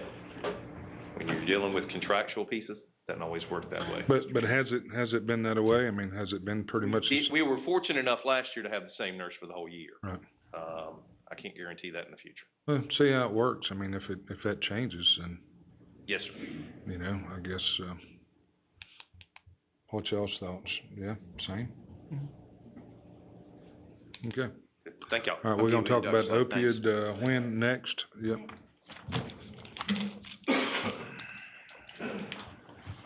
Unless y'all need a break, I didn't know if y'all were. No, I'm good for right now. You ready? Mr. Kester, I'm gonna let you handle that. Yes, sir. I'll just let you can stick around. I'll do this. I mean, you're the bigger part of this, and we could always schedule the other two if we needed to. Depends on how the board wants to proceed talking about this. So I've got you a packet of stuff here, and just let me show you what you got. You guys asked me to go back and take a look at this. Let me back up. It got brought forth at I believe it was the last Thursday morning meeting about hiring an opioid coordinator through the opioid settlement funds. You guys asked me to go back and take a look at, are there people out here in the world that do consulting work / whatever you would call that, coordinating work, that could be hired by the county? I'm gonna go ahead and tell you, unfortunately, I didn't find a whole lot. But take this sheet right here on top and just set it over to the side for just a second. Let me tell you a little bit, because it's been a long time since we talked about this, and you take this information with you all. Remember when we got these funds, they're coming in over an 18-year period at about, I think we're now up to about $23 million over an 18-year period. They can only be spent largely for opioid addictions and helping people out with those issues related to opioid addiction. If you take the staple piece right here that says option A and set it to the left or your right or whatever, and then option exhibit B, these are the two strategy options that the state provided all 100 counties that were involved in this settlement to say, option A, treatments, and you can see that list, number 1, 2, 3, I mean, you can read the paragraph, but you can see basically with the header there, the title of each treatment or strategy. These are their pre-approved options that counties can do. States pre-approve these options. You basically don't have to ask for permission. You can kind of just do a resolution and go. Our MAP program and Vivitrol shots fall under this, and I'm gonna show you some other counties in a minute what they've done under option A or B here in just a second. It's practically all option A stuff. Option B is a lot longer, and I'm not gonna go through it. You take it with you and read it. It is long. It's 11 pages worth of stuff, but the basic story behind it is counties can do option B, but they have to get the numbers together themselves to prove out that it works. You gotta do your own empirical evidence. Does that make sense? You gotta show that what the strategy, you can pitch it to the state and they approve it, but you gotta have numbers to back up that it's working, I guess, so they can come in and kind of say, no more. Option A, you don't have to have that as much. They've pre-approved it and said, this stuff right here we know works from our doctors or our clinicians that we've gotten information from. Keep going past this option B handout and look at this one that's got the counties on it. So you got the counties over here to the left, and you've got the different strategies, and I numbered them for you. I did the plain English version of these things. These things are done through a resolution with little paragraphs about them, and I know that would bombard everybody. I can get you that info if you want to see those things, but you see the strategy in plain English there. You see even at number 9, for example, on Alamance, coordinator.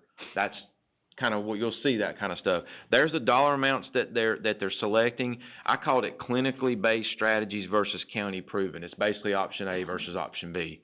And then you see the time frames that they've done.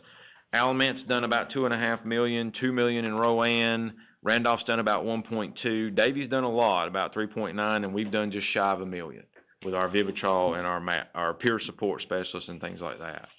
So I thought this might be a little bit helpful for you to see what a handful of our peer counties are doing, summed up on 2 pages rather than you have to go on their website and print whatever. This sheet here is the group I did find in and I ain't exactly sure, and Lily and Mike could help me. This group is called MAHEC or whatever, and it's the Mountain Area Health Education Center, and they've divided the state up into sections, and we are in the Northwest District, but when I clicked on that, I didn't see anything about opioid settlement consultation. The Mountain Group did provide. I've reached out to them. They got back to me a little late yesterday, and they want to talk next week. You can see this basically is their little advertisement here. It's essentially offering evidence-based training, technical assistance, expertise development, etc. I'll read the blue line in the middle. Need help selecting and implementing high-impact opioid abatement strategies for your community? ? This is kind of consultation services, so I hadn't gotten around to talking to these folks. I just wanted to let you know they're there. I talked to the state, and there's not a lot. What they kind of was like, well, you can go this route, but option A is pre-approved stuff. So if you want to go straight to that list, you don't really need a consultant for that. If you needed a deeper dive on one of those bolded topics about option A, they told me they'd help me find somebody that was an expertise in that area to bring forth. In other words, if we fell in love with something. The B's a little tougher, again, because you have to do it as the county. I hope that doesn't confuse everybody, but it's kind of the summary version of how this opioid money works. I thought you two on this end over here may not have even ever heard any of this stuff since we just started receiving the money in the last 2 years. Right. And it's going to continue to come in over the next 18 years, with most of it front-loaded. We're probably up to now about $8 or $9 million, I think, of the 23. So we're almost approaching the halfway point of what we collected. So where does Dr. Slate come into this? You guys asked to bring the 3 superintendents in because what my ears heard was you was real keen about kids. Mm-hmm. And so I asked the 3 of them to come. Now the other 2, Dr. Williams and Dr. Hardy had to go, but Dr. Slate's here, and I gave him a copy of this. I didn't allow a lot of time. I'm sorry. I kind of pointed them in the same direction. Here's pre-approved stuff from the state. A lot of stuff in the bottom down there, number 6, about early intervention. You see that? That's a lot related to kids. I'll just go ahead and cheat and tell you. Number 6 on this option A is geared toward those types of things. I didn't know if y'all wanted to ask him, did he have any ideas about what could be done in schools, but you guys asked for them to be here, so he'd be the bulk of it anyway, out of 24,000 kids. So, I do have a question. What do you feel that you could do in the school system? So I had my team look at potential options that we could use opioid settlement monies for, parent caregiver education, specifically regarding opioids, Currently, we're, in the process of looking at trying to find a sustainable, vetted, secure source to secure Narcan, for, our schools and adopt a Narcan policy. We had a first read on Monday. That would be if we could create or find a sustainable source and use monies for that to help support, any kind of, I know that's not prevention per se, that's on the back end. Looking at professional development to be able to work with our teachers, parents, on any kind of practices that would help prevent, opioid use and also help encourage opioid awareness. And also looking at, staffing supplies that would help on the back end again in case students were involved in an opioid household. So we looked at a variety of different things, front end, back end, pieces.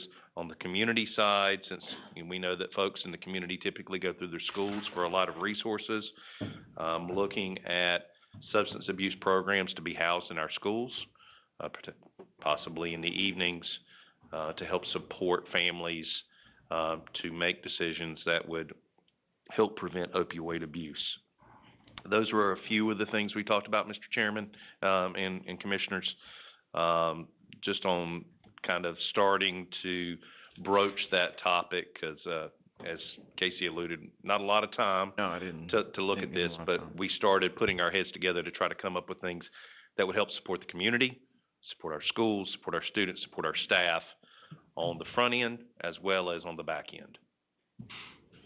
Do you see, addiction in the school system? Not, to be completely transparent with you, sir, we don't see a lot. No, sir. Now, we do, my principals do talk frequently about some parents, caregivers who have issues with opioid abuse. We do see that. And those students and those, families send students to our schools. So yes, to a certain degree, we don't see it with the students per se. But it's affected there. But it is, you're exactly right. There is. What we're trying to do is keep them off in the future too. So Correct. if they're not addicted now, we're trying to keep them from being addicted later, so. Correct, and, making sure that, God forbid, kids make bad decisions from time to time, and making sure that if they make a bad decision, also on the back end, that we can help them and save a life. So the Narcan, I don't know anything about this stuff. Is that something you give somebody that's overdosed? Mr. McClure, you probably can share more about Narcan as much as anybody, so I'll let you take the lead. Excuse me, it can be by injection or through the nose. And that's the one that's the most common and the cheapest to purchase.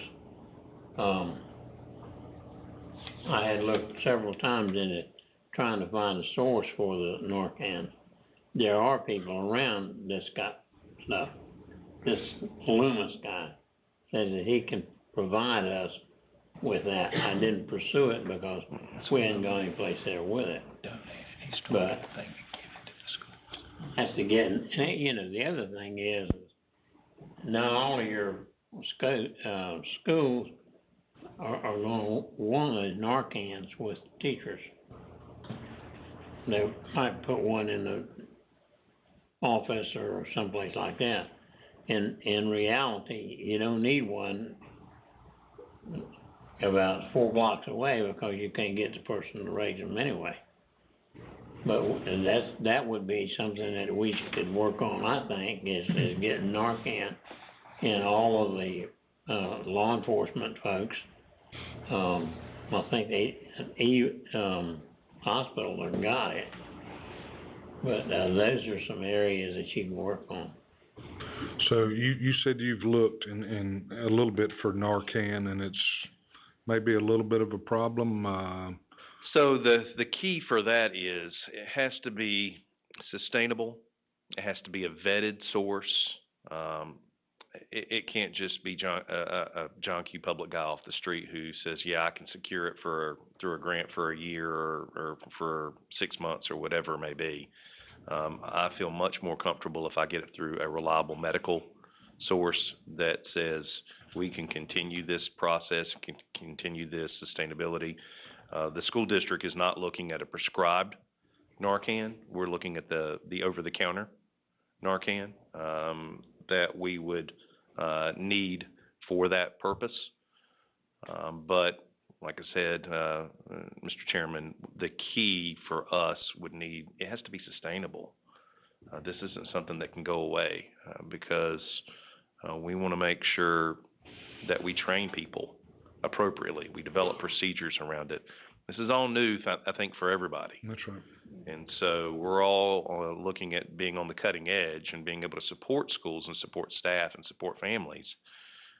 But to do that, we don't want to just do a one and done, if that makes sense. We want to make sure that wherever we get said Narcan from, to Mr. McClure's point, that it is consistent and it's available and not with somebody 4 blocks away to Well, you to said use it was over the counter, so I take it we can buy it and keep it in the principal's office, is that correct? Yeah, we have a first responder kit at every single school.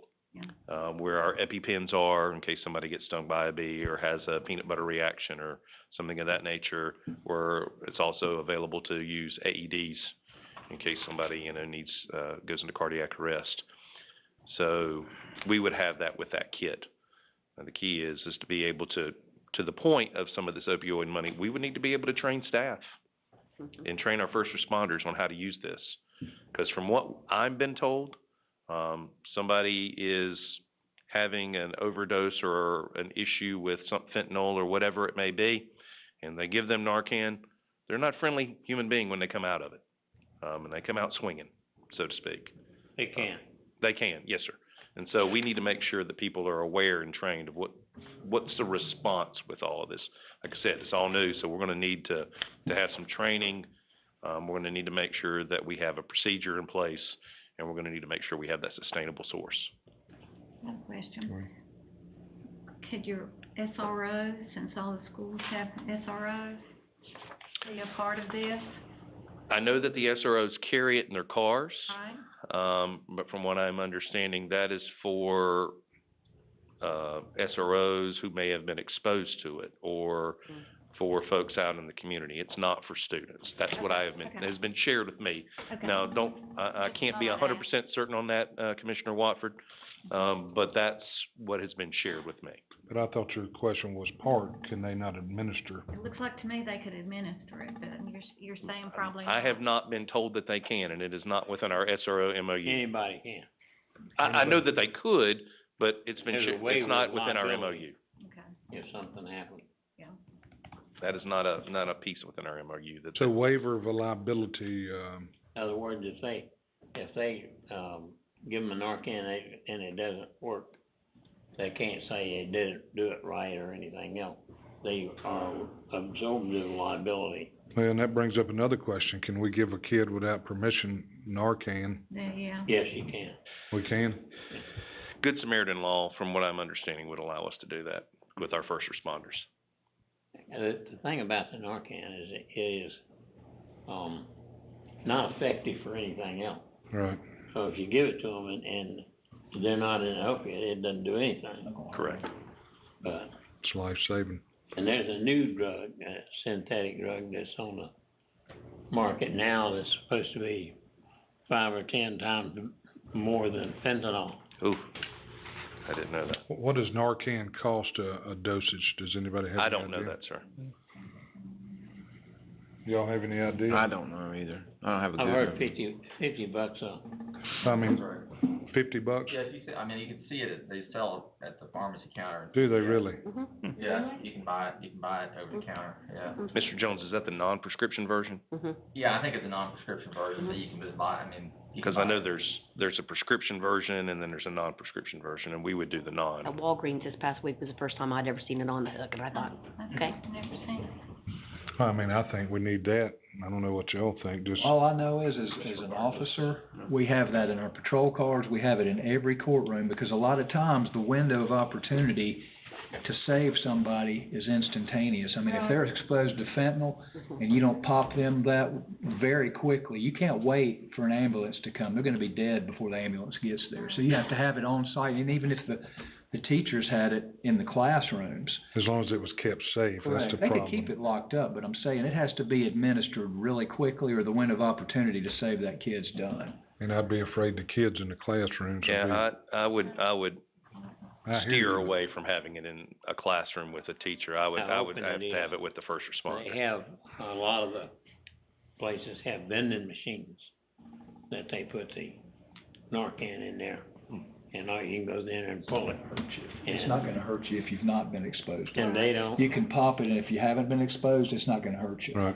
So, And if you've got somebody who you know, a parent that's using it or something, he can go to one of those machines and just pull it out.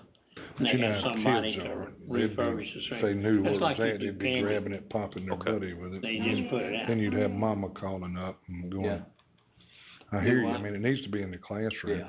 We was just talking, he said you could pop and, or you could give somebody, like you said a while ago, and it didn't hurt them, you know, I mean. No, doesn't. They're not on it. Won't even cure a cold. But as we was just talking, kids in a classroom, if they ever knew where it was at or they would be tinkering, trying to get it and punching their buddy I guess it's in a little pen or something. It's a nasal. it's a nose, like a nose It's a nasal spray, spray. little canister. But again, for the cost, I mean, no more than it sounds like it costs. You could put it in every classroom, you know, for You know, sure. one of the problems that you have Plenty is, of money. I'm sorry, one of the problems that you have is, teenagers getting off the internet. And they have, several examples of where they get it like that, and they were sitting there looking at a game and they were dead.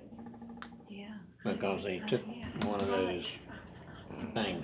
That's a reason that it's important for individuals to have it and how long to happen. Because the more exposure that you have, the better it's gonna be. I've got an article that's from, Pennsylvania, if you wanna take a look at it. Okay, you got it, don't you, Debbie? That article that I got sent from, That's been a while back, but yeah. okay, I've got some. It sounds like they just keep coming up with more potent and potent stuff, so I mean, Unfortunately. I think I read somewhere the other day there was enough brought into one of the jails or something to The good thing kill is the that whole jail, you know? You can just touch it and be exposed, and you can be gone. That's how. if it's a synthetic opiate, which the new one is, It's way it more works on powerful than heroin. Narcan as well. So Narcan's gonna do you no good with that then, right? That, Depends. if you just touch it and you're dead, I mean, It can put you out, but if you can administer it really quickly, you can still save somebody. I've actually had people that I've taken in custody that were in the back seat bragging about, well, I've died 3 times this year. I said, what are you talking about? He said, well, I've taken this and they just come revive me, and I've been revived 3 times, and it was bragging about it. That's awful. So it's crazy. That's awful. hey, like I say, that'd be up to y'all whether you want to put it in every classroom or not, but as much money as in this fund, I mean, I would say you could put a dose in every classroom and well, you got 30, how many schools we got? I should know. 35 in 35. Davidson County schools, yes. And the key for us would also be, you know, and I think that some of this funding should be used for making sure that we train the folks on how to use it and when to use it and developing said procedures and all the things that go around it, because, I mean, I don't wanna. Who would you train, your principals and, We would train first responders. We have first responders in every single school. And so we would train those folks to make sure they understood how and when and what are the signs and all the things that go along with it. So, how many first responders do you have in each school? I take it they're teachers or they There's do teachers, coaches, counselors, it just depends. on the mix? Usually you have a team of anywhere between 4 to 5 at a minimum, per school. So, you know, you look at, quick math, you know, 5 times 35, so you're looking at, you know, 165, give or take, at a minimum, individuals that need to be trained. I would say, dare say, probably closer to 200. So are y'all good with him looking at whatever it takes to? Yes. I'd be curious, what's the, sorry, Go ahead. the shelf life? So, that I don't know. 1 year. 1 year? 1 year, okay, 1 that's year good to know. shelf life? Yeah. So that's why it's concerning about the sustainable piece. You buy it one time, I don't know how much, $50. Don't sound like you're gonna use it. Correct. And hopefully not, 'cause you Hopefully don't have not. any And overdoses this in is it. one of those things where, Don't you know, opinion, you know, an ounce of prevention, You so can to have speak. 5 of them in your purse, and if none of them are any good, it ain't gonna hurt you. So. The one that hurts you is the one that is good, and you don't administer. That's true. So. Instead of putting them at every classroom, maybe you could put them in every wing somewhere if your first responders is gonna be running by. I think the key is, you know, leaning on those folks who understand time and procedures and all that stuff. I don't know that. I'm not a medical professional, so I can't speak to that. But what I can speak to is, I think we're getting to the point now, unfortunately, in today's society where I think it's a necessity. I agree. If it saves one life, it's worth it. Right. Are you interested, or are you people interested in talking about coming up with a plan for households, what to do with scenarios like that, or setting up some kind of a programming, you know, in the lower grades somehow? I mean, there it is, another thing for teachers to have to be responsible for, but still, you know, we know in the sheriff's department that, TAME program. DARE. And DARE and all that, just real, you know, personally, my grandchildren came home telling me all about everything they learned. They talked about it. I don't know whether it stays with them, but I know it's in the back of their head, you know, that they can pull out. So would this be something that your teachers or? Definitely something we could look at. Look at. That's what we were doing is, we had all these people come in and give us all these ideas, and we were gonna get one person to be over that section and to take care of all of these different ideas, you know, pull them together and make sure that they go up in the right place. And that's what we was looking at the, administrator for. Because we have, I don't know, how many of those counties have we been to? 15, 20? We've had at least 15 or 20 Yeah. presentations 25. over the past couple of And years. every one of them, you know, some of them say you can do this, some of them say you can do that. There was one, I think it's, I can't pull the county, but they had actually staffed enough people to go on every, emergency meeting. Now, I told, Casey about it, he said, we can't get them staffed for our regular people. But they would go out on a truck and go ahead and administer the Narcan while they're there. It's like Tripp said, if you don't get there in time. Yeah. Not on the spot, it's On not the gonna- spot, it's not gonna do any good. Yeah. That's, have it accessible right there when it happens. That post-overdose response, what you're talking about. So there were a couple of those spoken about. just going after they've overdosed and after To they. actually go and get them into treatment, and it's, a lot of them are through EMS. Yeah, this is if So- they didn't. And you can bring them. If it didn't end in a fatality, you know, they came back, like you If said, you about the quit gentleman now, who wanted to enter That's rehab. the reason they do, all your, life-saving stuff. Whenever you go out, you can do the chest compressor and all this other kind of stuff. To your point, Chairman Watford, our Student Health Advisory Committee has been looking at this and been looking to develop these procedures and looking to develop things that we can use to support this. So, we've already started the conversation. We started it a while back. Started it, I wanna say, back in May or June, to start having conversations about what we can do. Our Student Health Advisory Committee comes back together again in September. Okay. So we're trying to be on the forefront of this, as far as school districts go, because I think it's important. Thank you. And I'm like Ms. Watford, I think, they need to be watching the video from the time they're probably in the 3rd grade on, in a different video, but I think, you know, twice a year, they probably ought to see something at least. That's one of the things that, items that was brought forward is they would have some, videos or some, TV spots that they could do that. They did it with, methamphetamines, real heavy, and they pretty much eliminated that for the most part. They were doing it in the trunk of their car and every place else. But there are folks that you can actually call one of the counties that's got a Narcan program, and you can actually participate with their program. You don't have to go out here and set it up. But whenever I brought it up first, there was not very many people were really interested in doing it at that time. So do you feel like the videos, something like that would be very, very helpful? Program. I think a program of some sort, I don't know if a video or how we would do it. I'll be honest with you, I think we would need to explore various options and look and see what's out there. I'm sure there are programs, to Mr. McClure's point. I think there are programs we need to explore and see what's out there for schools. This is all new for schools across the country. So I think it's imperative that we look and see what's out there, what would work for Davidson County. As Commissioner Shields said, a lot, prevention, man, that's the only way. It's a prevention, that's exactly right. We used to have and I hope they still do, because it was an effective tool, Scared Straight and Driver's Ed. Where we'd watch those movies. Nowadays, they even have they have simulators that come out for that type of stuff. They put the goggles on the folks, or they have the simulators and stuff. Yes, they still have it, sir. Anytime you're in service and you go on leave, they show you all the crash films. All right.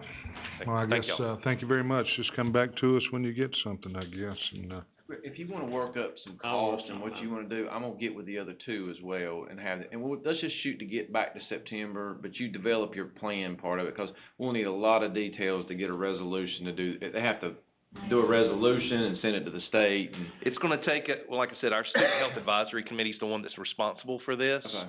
So, and they don't come back together till, I wanna say this first or second week of September, so. Fine, this money doesn't go anywhere, it's just, but It'll just take us I'll need a it'll take us a plan, minute. kind of a proposal or whatever. Cause we have medical professionals, we have the health department, we have a whole bunch of folks on that committee. I'd rather it go through that process, because it will be vetted, than just a small handful of folks that I have access to be able to develop it. So I'd prefer, like I said, medical professionals and key folks on point to be able to vet that process. The board, I'm grateful that my board has taken the first step of looking at a policy on this past Monday. It'll probably take us it's gonna sit more than 30 days more than likely, because it sounds to me that the commissioners, my board, and all the folks that are involved are very committed to this process, which I'm very grateful for. So it's gonna take us probably a little bit more than that, because I shared with the board on Monday night, we gotta have that sustainable source. We have to have the procedure in place that will have to get developed through that Student Health Advisory Committee. And then we're gonna have to have training, which will have to involve time and money and people and all of those things. So those three key pieces would be part of that plan to share with you, Casey and the commissioners as well. See if you can fit everything into option A, and make a vouch for it there, cause that's the easiest path. The easiest path to do it. Way to go. I was looking at it, option A stuff, because it is definitely the easier path. So, thank y'all. thank you. Bo?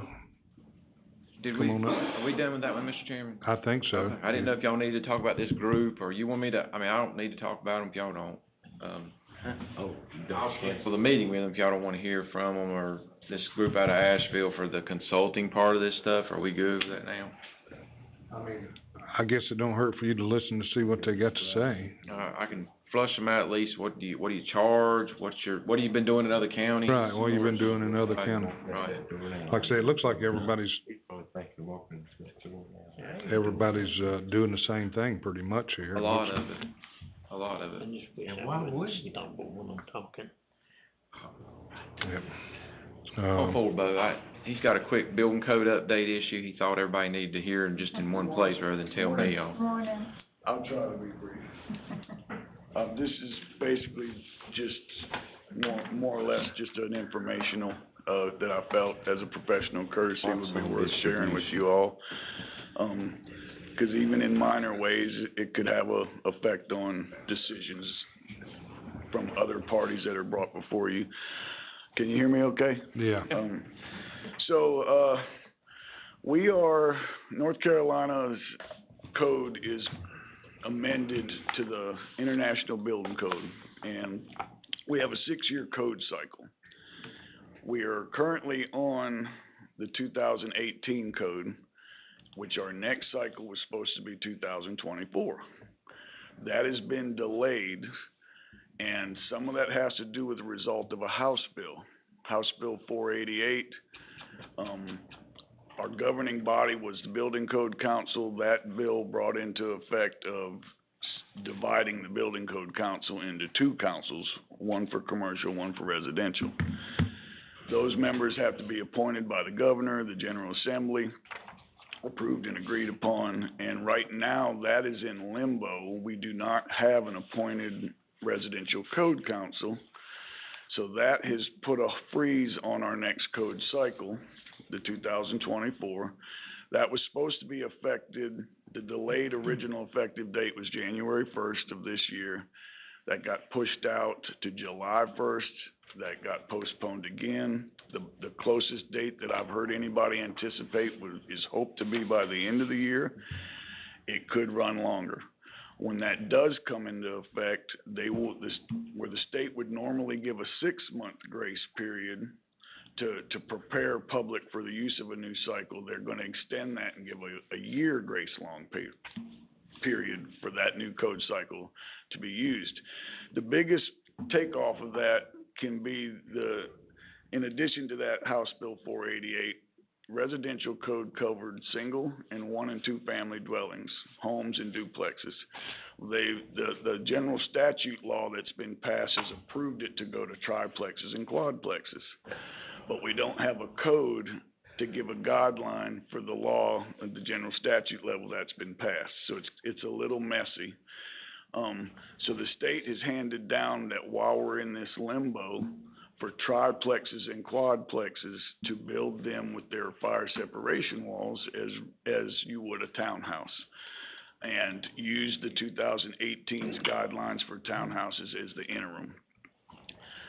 It's a little confusing to understand, but it's relative to the same language, but it's easily misinterpreted and confused by the public, and with possible development and building maybe coming to y'all to be rezoned for projects that would speak to triplexes and quadplexes, it's important that everyone understands that guide path until that effective code gives it in writing to support the general statute that's already allowing it.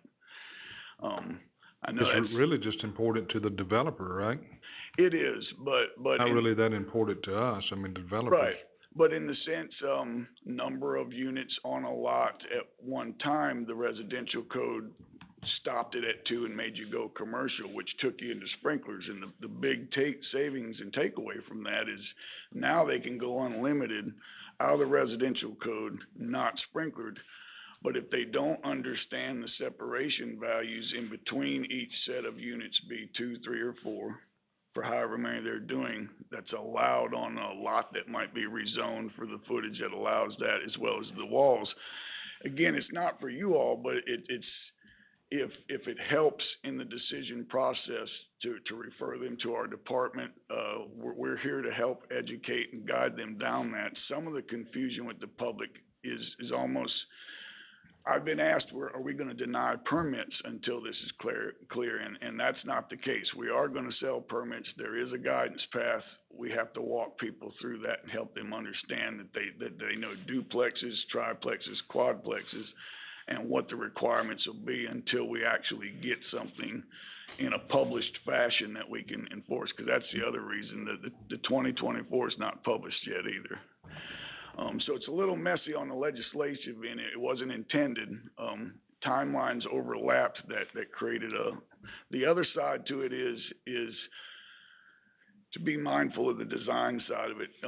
With effective dates, if planning and preparations going into design for projects that may be coming before you and the anticipated timeline, like some of the subject matter I've heard you discuss today, for example, I'm sure they're probably aware of it, as most of your commercial design professionals are, but if you're paying for a design that an effective date falls later, that may have a code change that would affect it.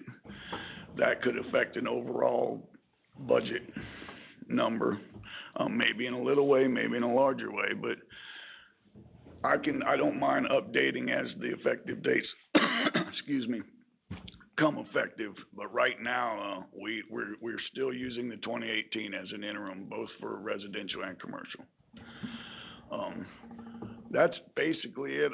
I can answer any questions if you want, but I just wanted to make sure that I offer the inspections department as a vehicle of information to you, to the board, as well as our public through you, Well, when there may be a needed. little confusion on the street about some of this too, that some of you all may hear about, especially on the fire side of this. That's what generated the And- discussion with me and Casey, and thought it might be helpful to bring to y'all, because if you. You may hear the phrase, I built this thing, the law says X, Bo's not doing, he's in the way, and he's not doing that for that. Does that make sense? We're going back to the old code, so till we get some new rules, but like with any code change, it'll be some learning curve going on out here on the street, basically. I'm following the straight guidance of what the state's passing down statewide to all That's the the Department of jurisdictions. Insurance, right? Pardon me? Department of Insurance, is that It's who? actually been delegated now to the North Carolina Office of State Fire Marshal. They took it from underneath the Department of Insurance's umbrella and appointed it to the Office of State Fire Marshal. How's that working out? So far, so good. There are probably some at other levels that would disagree. But that was something that, one of our senators helped work out, that divide. That's about as much as I could probably speak for on that. But Yeah. it's working out okay on our end. Nothing changed for us. We just. You just listened to another person, a different person, right? Yes, sir. And they were under originally the Department of Insurance as well too, so it just shifted command a little bit. Yep. Okay, any questions for Bo? No? All right, thank you very much, Bo. Thanks for your time. Have a good day, try to stay dry, okay? I don't think that's gonna happen. Okay, thank you. Thanks, Bo. All right, Mr. Rickard, moving on to 7E. Good morning, Commissioners, Mr. Chairman. I have two requests. The first one is a late business property listing on an aircraft at the airport. It's with JEM Aviation LLC, and it generated a penalty of $2,430.42, and they're asking for a release of that amount because they forgot to mail their listing.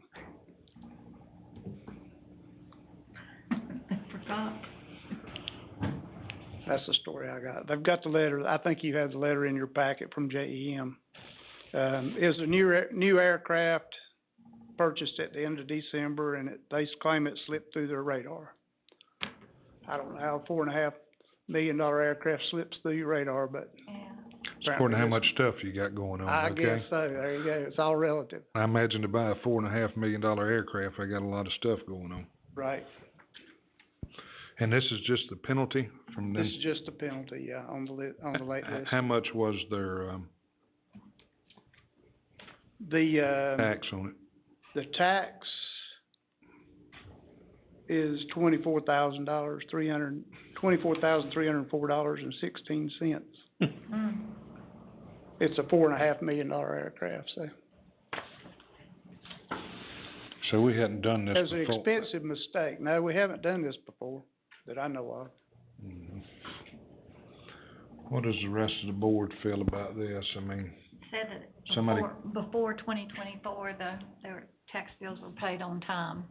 Yeah, this is, like I said, this was a new aircraft, this is the first time they listed it. Okay. Yeah, I think they do have from what I know, they don't have a bad record of paying their taxes. I mean, they could fly it somewhere else and. We're still getting the tax money from it. I say give them a break, and if it happens again and it becomes a consistent. Yeah, if it ever happens again. Consistent oversight, that's a different issue. If it happens again, they don't get no more credit. Right. It's the board's decision. I mean, I treat it sort of like a interest, interest gets added onto the bill and it becomes part of the tax, but, if you wanna do this one time, I'm okay with it, but. All right, Matt? I think we've generally provided, grace when someone's shown good faith and has been paying and they slipped up, so I'm in agreement with, Tripp. Karen, Steve, Fred, you good? Okay, Okay, release So the, we'll put this one on for the 11th? consent, yeah. yeah, it's $2,430.42. JEM Management Group is the name of the company that wrote the letter.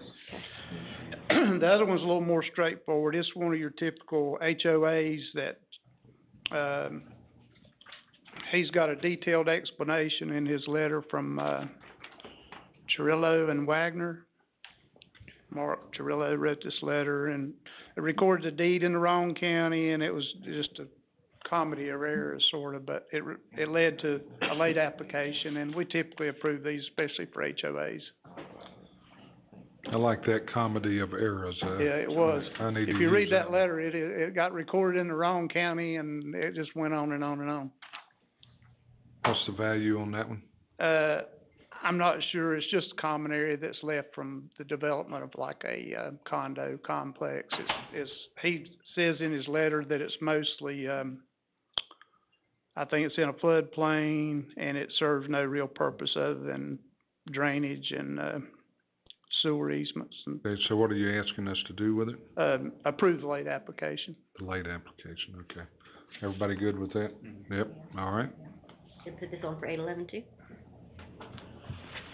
All right, is that it? I told you I'd be brief, thank you. Yep, thank you very much. All right, commissioner meeting, county holiday schedule. The meeting schedule, the holiday schedule is set as the, state schedule. So it would follow the state schedule that we've done over the past couple of years. And the proposed meeting schedule, there's 2 meetings in July, either the 9th or the 16th. Whichever would be your pleasure, I'll put on there. To me, I would say the 16th to keep it Okay. as far away from the 4th as possible, but Okay. I don't know how the rest of the board feels. Sounds like they're in agreement.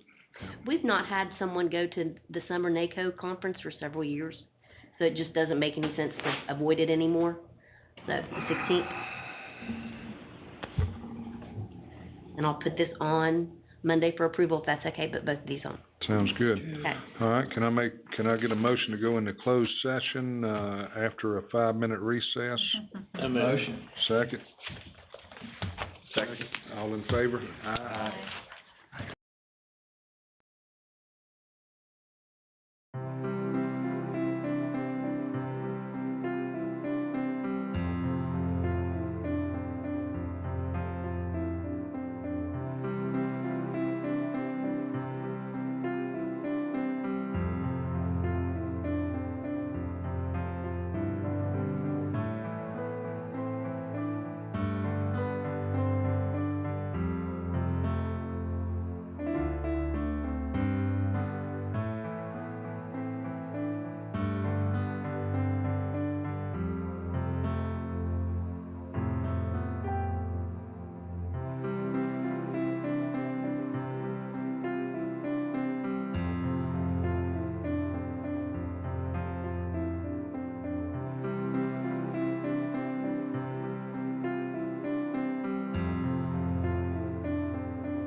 into, Motion. open session?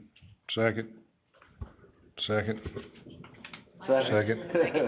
All in favor? Aye. Any opposed? All right, Mr. Attorney? Yes, the board went into closed session, and heard, staff reports on 3 different legal matters, and that is it. All right, motion, to adjourn? Second? All in favor? Aye. Any opposed? There you go.